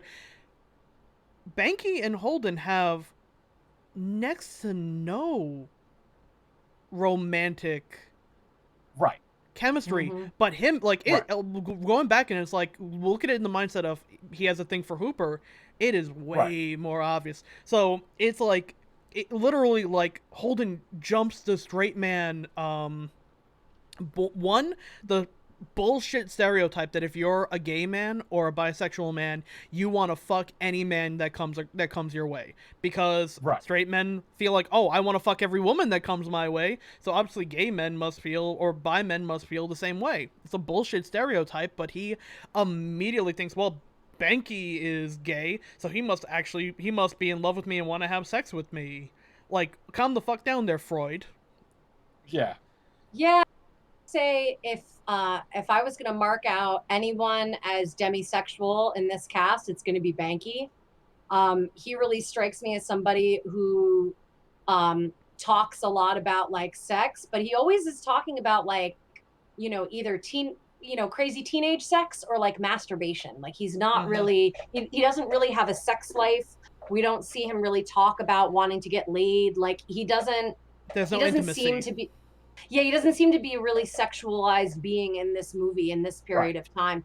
And I think that you could definitely make the case that he is possessive of Holden and kind Yeah. of in a romantic way, and feels betrayed and cheated on when he starts dating Alyssa, because she's actually a threat. They have this cute comic book nerdy, like intimate bantery connection that is, he feels like belongs to him and Holden, and she's It taking it away. it's really So, when you sorry. no, what are you going to say? I was gonna say when I stop and think about it, it's kind of the only intimacy he has with any kind of character is with Holden. Yeah. Like that has replicated. I think with Hooper is starting, but it's not there yet. But Also, it's almost like that. It's almost like that feeling of like, oh, I've been working with my creative partner for so long. I feel like I'm married to them. Right. Also, just to clarify, not to blunt mansplain, but the Hooper Banky thing, is that revealed? It's not revealed in the director's cut. It's I thought it was not until Strikes Back. Yeah, that's cool. Yeah. But it feels like it came from a place. It feels like less of a retcon and more of this feels like it's definitely set up, because if you think about it, the one, they're willing to fake it. As much as Holden obviously is fucking. I'm sorry, Banky is hard for Holden, for lack of better terms. He's willing to get fake shot by Hooper at his panel repeatedly. They mentioned this is like an ongoing thing. And two, he's willing to leave the bar to go buy comics. To argue. Yeah, which, that's instead of stay around where he can watch lesbians make out. Yeah. Right. Yeah. Well, no, that was the dive bar. Oh no, it was the night before. You're right. There could be lesbians there too. There could be lesbians there too. You never know. Just a place where he could pick someone up. But it's not exclusively a lesbian bar. Right. But he's leaving a place where he could potentially pick someone up and get lucky, and he's going out to buy comics. Which also relatable, but go on. Holden's bullshit is also that he feels like having sex with Banky is he feels like he genuinely feels, because he's selfish, much like his counterpart in literature. He is a very, very selfish person, and he genuinely believes that the setup is him sacrificing something and not getting to cheat on his girlfriend at the bare fucking minimum with another person. Like, he doesn't see that as I'm making my girlfriend watch. I am both pimping my girlfriend out and making her watch me have sex with someone. Right. When she says "I love you, I will always love you" and slaps him, but I'm not your fucking whore. I'm not your fucking whore. Chef's kiss. Chef's kiss. That's the exact response. So good. Yeah. It's so good. The dialogue and the delivery is. It's the fact that he doesn't even hesitate in describing this. He genuinely believes that this is a great plan that he has thought upon, even though it is the worst plan. And I actually want to be a cinematographer here for a second and talk about the point of view of shots for most of this movie, because for a lot of this, we're kind of, when in dialogue heavy scenes, a lot of the movie is shot from Holden's point of view, where the camera spends 25% of the time on Holden and 70% of the time on either Banky or Alyssa. Most of the time Alyssa. This is one of the first shots in the entire movie where Holden is the focus of it. Even during the Bob talk, the camera was on Bob for 90% of that entire scene. This is the first time where Holden... And notice how that scene is particularly set up. He is sitting by himself. Yeah. In an aquarium, almost like an aquarium thing on the back of the TV.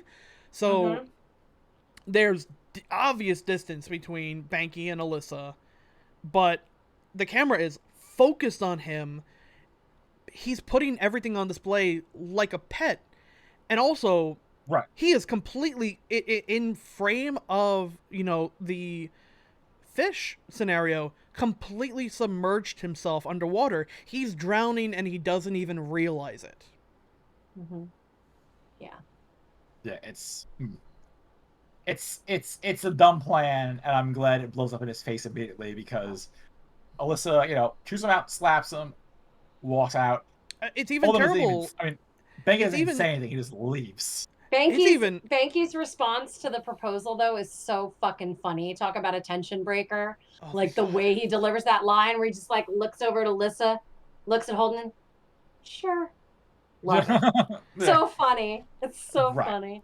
that. But like when you stop and think about that, like Holden kind of successfully manipulated him to, I don't want to say manipulated because obviously there was some desire there, but like this isn't something that he would have, I think, consented to if it wasn't kind of coerced out of him. Like he definitely preyed upon Banky's insecurities and fucking weird crush. Yeah. Actually, not weird crush, but yeah, because it was just like, oh no, we'll do this because this will fix our problems, not because I'm attracted to you, blah blah, and like, yeah, Banky kind of was going along with it because he just wanted it. He wanted his friend back in his life, and it's kind of shitty.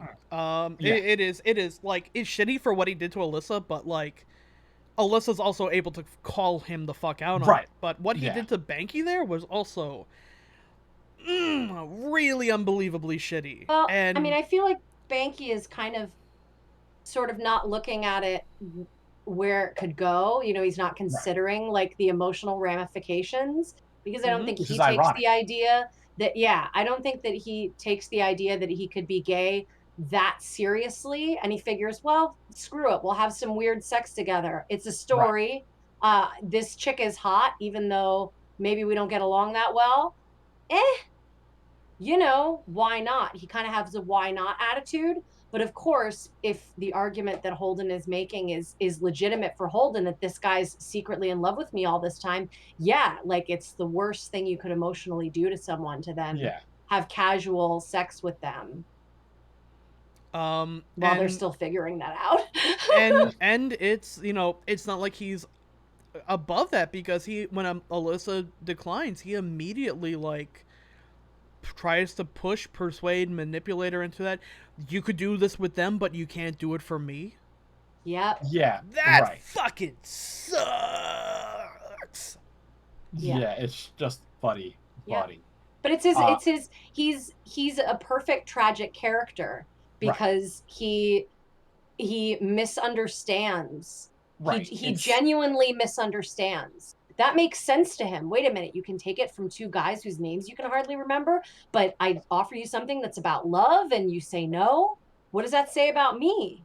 That is his truth. That is what he thinks. And he just can't even conceive of the ramifications that Alyssa brings up. And as she brings them up, and as she talks about being so careful about like, I'll moan differently and you'll suspect that me and Banky have a thing and you'll be suspicious of us, even though I highly doubt it, like this, that I've been down roads like this before and we can't go there. You see the realization start to dawn on Banky's face of what this really means and how casual and how like narcissistic this whole thing is. Yeah. Wow. I really should have written him. I really should have written narcissistic. I really should have written narcissistic down at some point in this, because that is everyone nail on the head. In that room lives to serve Banky's or Holden's narrative about himself. Right. Which he has facial hair. Maybe that's the evil Holden, and like in some other dimension there's a good Holden that's trapped and just trying to be like a good friend and like be nice to Alyssa. Barnaby up in heaven. I'm sorry, Elvin was up in Wisconsin, so it's only a few years away. But that slap, she slapped the evil out of him. And just fucking fucking put the hot in thought when that slap. So it's a lot of time. 1 year later. Yeah. And we get to the most important. We get to the most important conversation and questioning of all. Who does look better with bare legs, Elektra or Robin? Obviously Dick Grayson. That's. I was about to say we didn't specify which Robin. Yeah. Well, again, it depends on the Robin. If it's Dick Grayson, no offense, Edie, it's Robin. If it's any other Robin, then it's Elektra. Listen, the best butt in comics. Okay. Listen, it's fine. Elektra's legs are one beautiful part about her. Right. Yes. Right. Exactly. She can win the leg contest and she can still be awesome. Like it's right. okay. Right. Yeah. There's room for everyone. What I like about what I like about the epilogue is reminding that we're in a Kevin Smith universe because a kid is stuck in an escalator. Yeah, that's a great voiceover. Yeah. And 2, something about Wolf Flanagan. I forget what it is, but something about Wolf Flanagan's dog. Yeah, which again, it's funny that like there's been so much fucking like Mallrats bashing.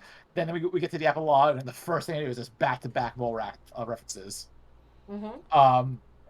So Banky is now doing, was it Big David Baby? I believe. Sexy little baby Dave.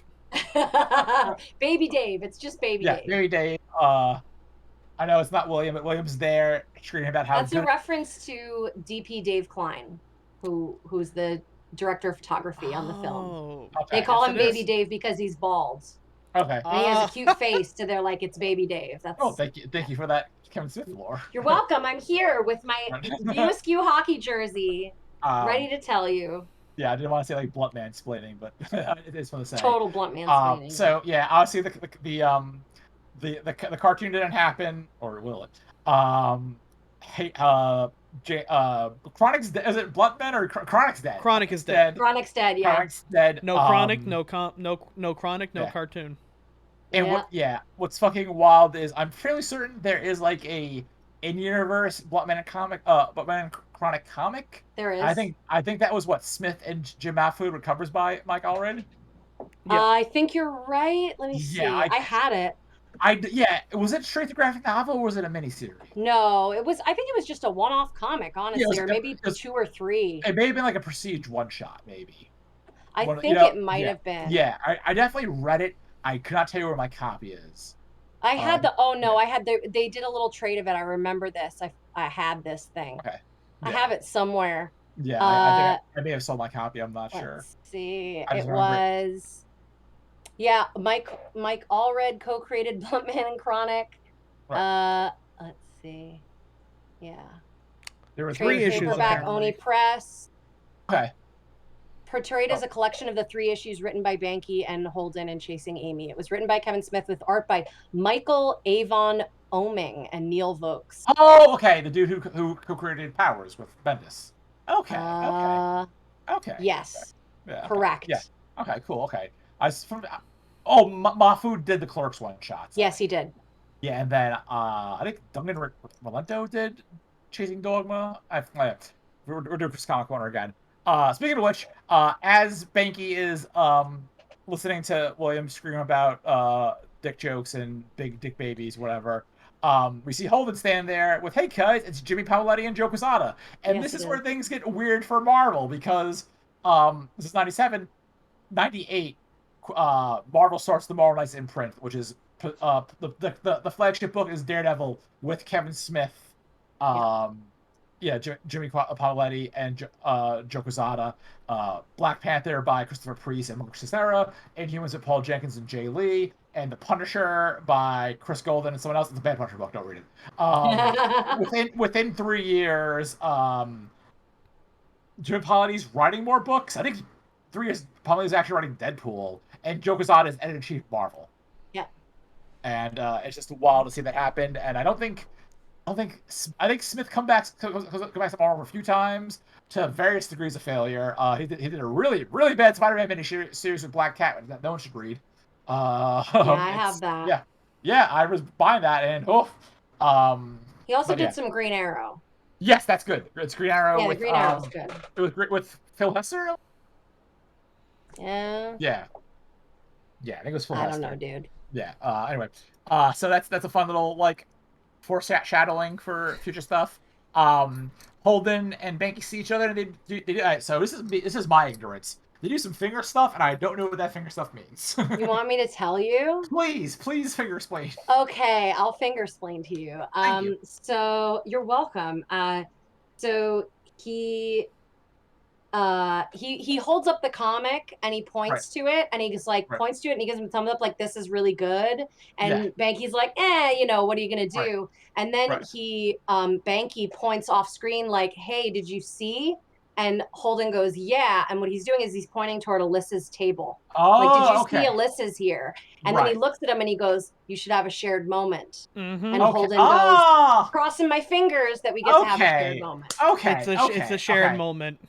Yeah. Okay. Yeah. And then he says, like, see ya. And they salute. My mind went to the gutter. I saw this, and I thought, look, The entire time Okay, Ethan cool. Suplee. yes. Well, yeah. Like The- I thought it was like a weird, like, yeah. Yeah. Okay. Cool. Yeah. Shared moment. You never know with Kevin Smith. It's a fair enough read. I didn't know it was like a weird penis thing, which also on brand for Kevin Smith. Okay, so yeah, Holden goes over to see The entire Alyssa, time, by the who's- way, yeah. Ethan Suplee is going on conspiracy theory crap about Holden and Banky fighting over the copyrights, and that's why they dissolved, and that's why. And when it ends, because Holden Banky is not listening to him at all, the fan says, yeah, he's like, yeah, you're right. Yeah, the true fans always are. Always are. Yeah, God. You're so right. Right. True fans always are. So these are. So Alyssa is signing her new comic, which apparently is doing well.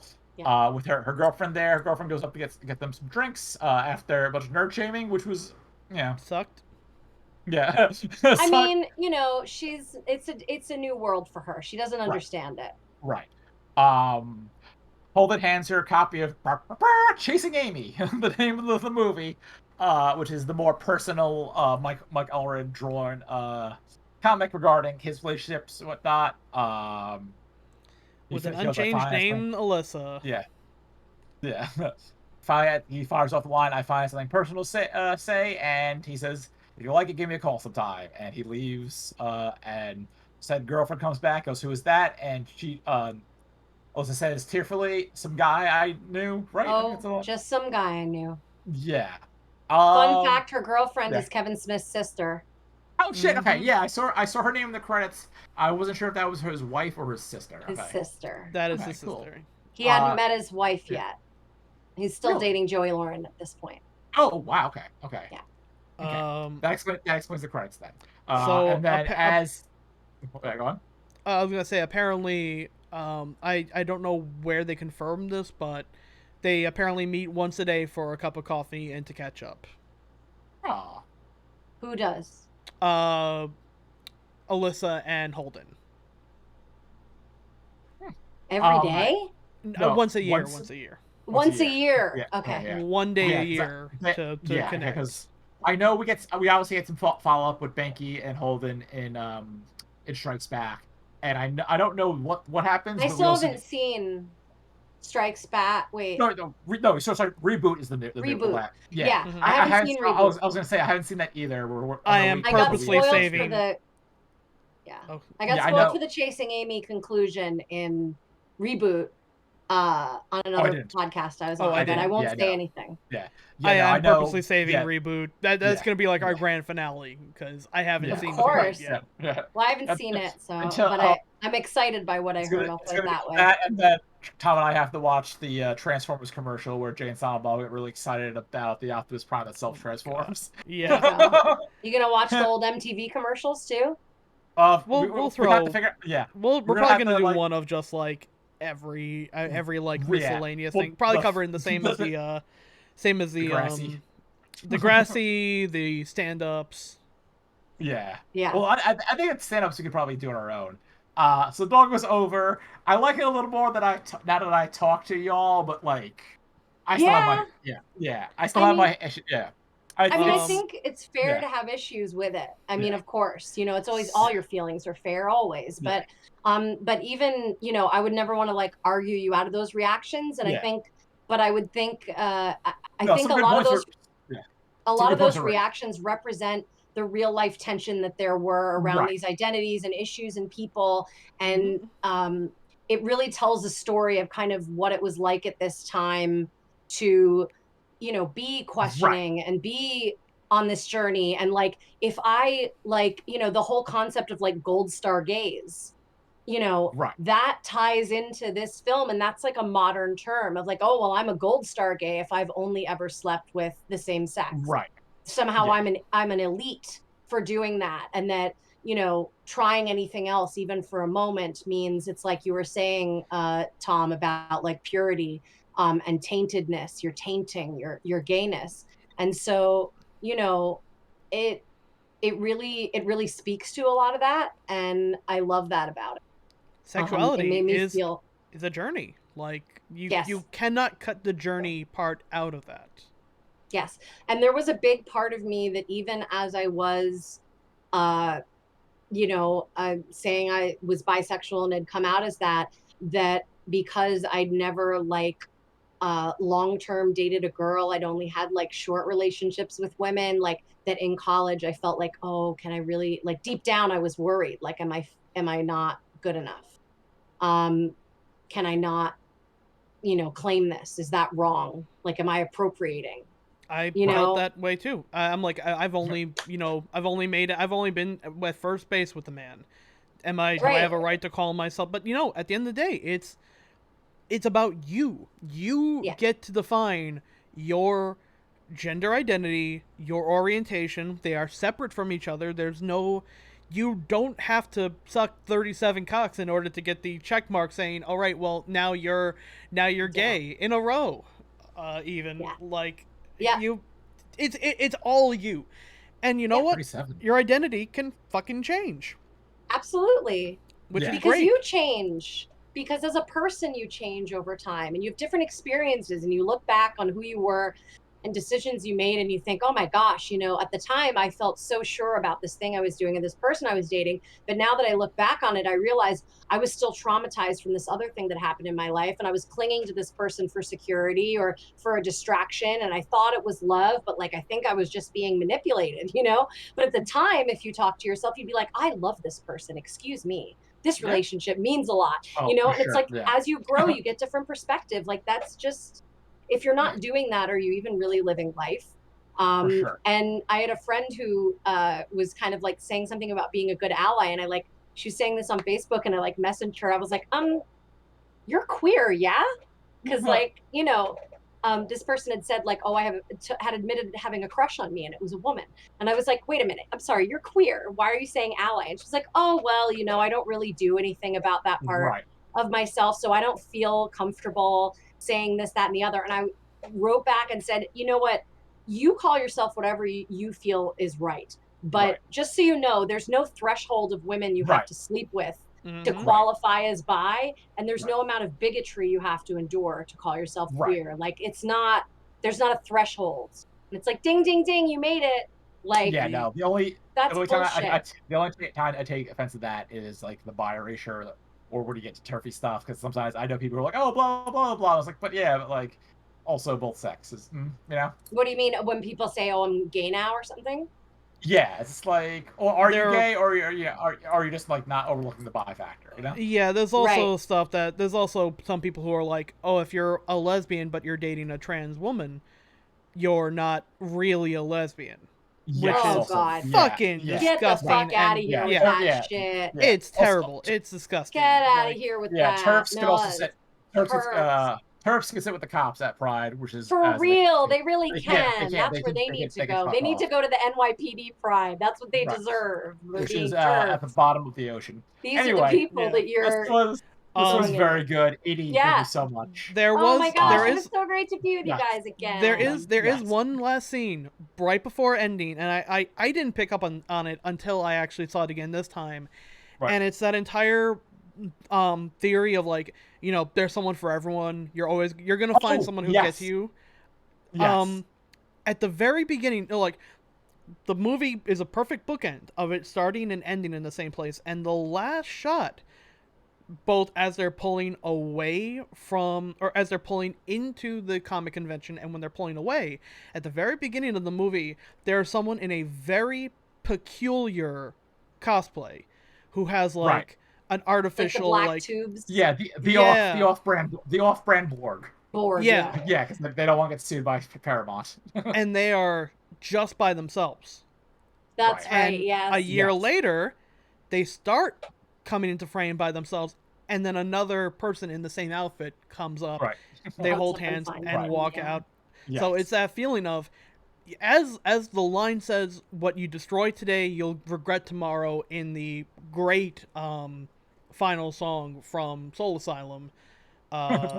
We three, We three, Yes. yeah. Yes. you, your girlfriend, and me. Yeah.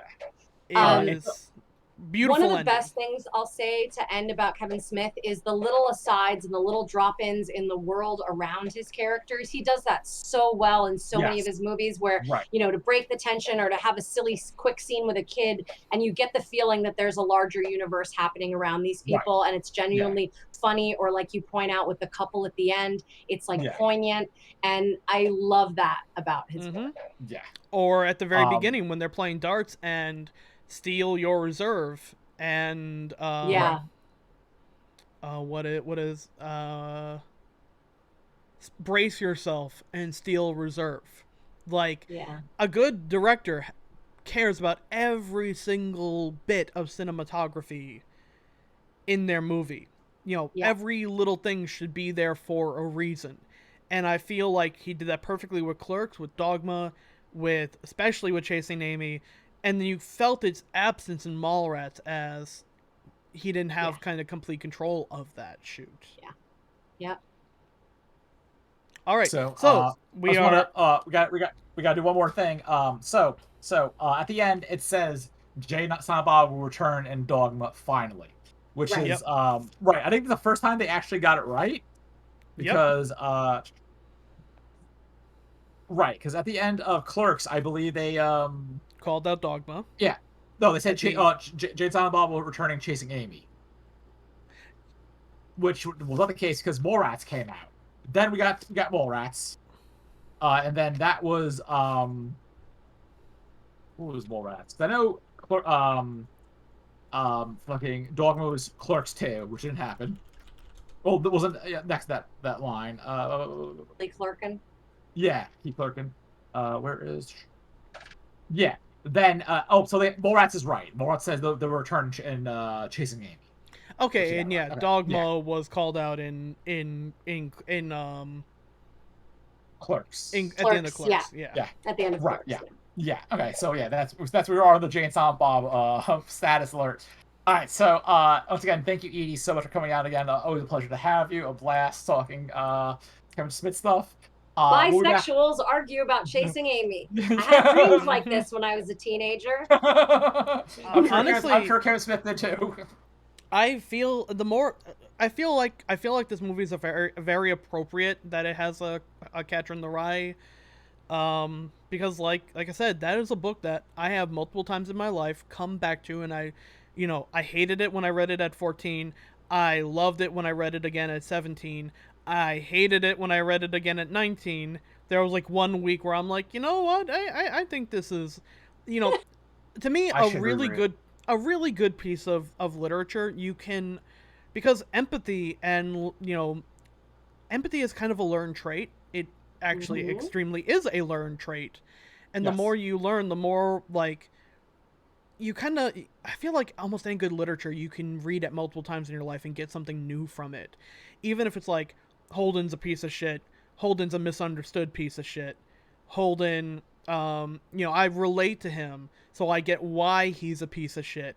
Then, I get why he's a piece of shit, but it doesn't excuse why he's doing this.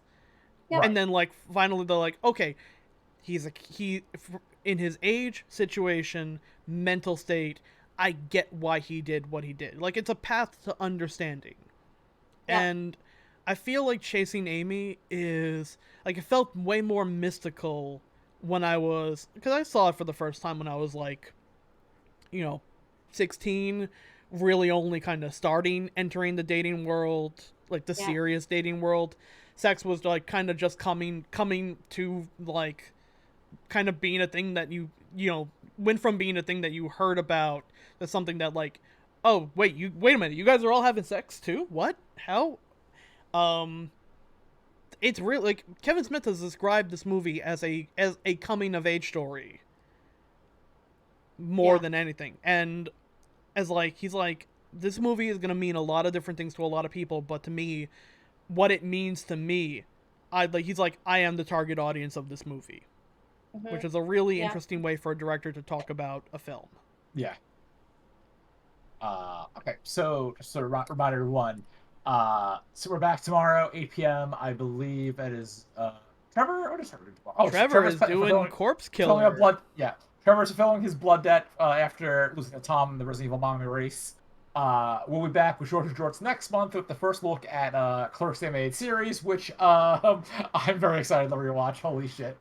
Same here. And then Tom and I will both be back this Sunday twice, for we have both the Anime Next charity stream 3 to 6 p.m. Eastern Standard Time on their site, and then we're back at 8 p.m. all 5 of us plus MC Slanty for some D&D. We got I believe it's called what? Bards, and Beholders.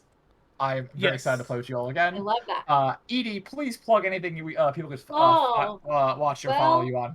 Listen, if you want to start reading a really interesting comic series that you can have lots of conversations like this about, my podcast, The Great Dante Read Through, covers all, I think, I don't know if it's like 12 volumes or something. It's like 15 years of comics from 2000 AD, which is the comic where Judge Dredd came from. My husband co-created the character, and I do The Great Dante Read Through, a podcast all over every podcast place has it, and we read through his comic and talk about it, and definitely call out things that didn't age so well and call out the things that aged really well. And it's a really fun time, so you can check that out. And the last thing I'll say is I'm really sad that I can't be here for the Clerks cartoon. I'm actually going to be on my long delayed honeymoon next month. Aww, So, great. Hey, but I will be thinking of you. Yeah, you can always watch the VOD. Yes, yeah, also, and the think of me when you see the black tar heroin addict. Quick aside. Speaking of heroin, as someone who's lived in New York his entire life, I have never seen a man inject himself with a needle before. I've seen it after there before. I was in New Orleans for a day and a half before we drove by a bar with this dude slumped over like this with the needle still in his fucking arm. Oh, no. And I was like, it was 2 blocks away from my friend's apartment. I was like, cool. That is bleak. Yeah. Bleak. We also went to that bar for dinner like 3 days later, and I got gator for the first time. You got what for the first time? Gator. Oh, yeah. Gator is delicious. Yeah, alligator. Gamey. Alligator. I ate alligator for the first time. Oh, you ate alligator. Yeah. I thought it was a sports drink or something. Nope, I'm like, it was alligator. It was kind of gamey. You liked it? No, it was kind of too gamey like that. Not a thing. Tom, shall we toss friend of the channel Jesse Quill a raid tonight? Yeah, let's throw Jesse a raid. Jesse is playing the Mass Effect. This was a ton is it of with 2 fun. L's or? I got it. Don't worry. Okay. Yeah. Yeah. Okay, good. I would have misspelled it. Dude. Yeah. Also, my internet's go out. Oh, there we go. Okay, cool. Yeah, it's 1L, I believe. Thank you so much, Edie. This was a blast. Tom, this was a good conversation. I'm excited to scream about who's driving car next month. Eric's driving. How can that be? I can't stress this enough. Don't search Twitter for Bear Pigman. Unless you want to see some pee-pee, you know? Unless you want to see a lot of dick. Also, best character ever, Leonardo. So genius. I love him. Which Baldwin was that? Alec. That was Alec. All the Baldwins? All the Baldwins are dead? Okay. All right. Thank you all for coming out. Bye. Y'all have a good one. Fuck cops. Bye. Fuck cops and fuck curves. No cops pride. See ya. Pride.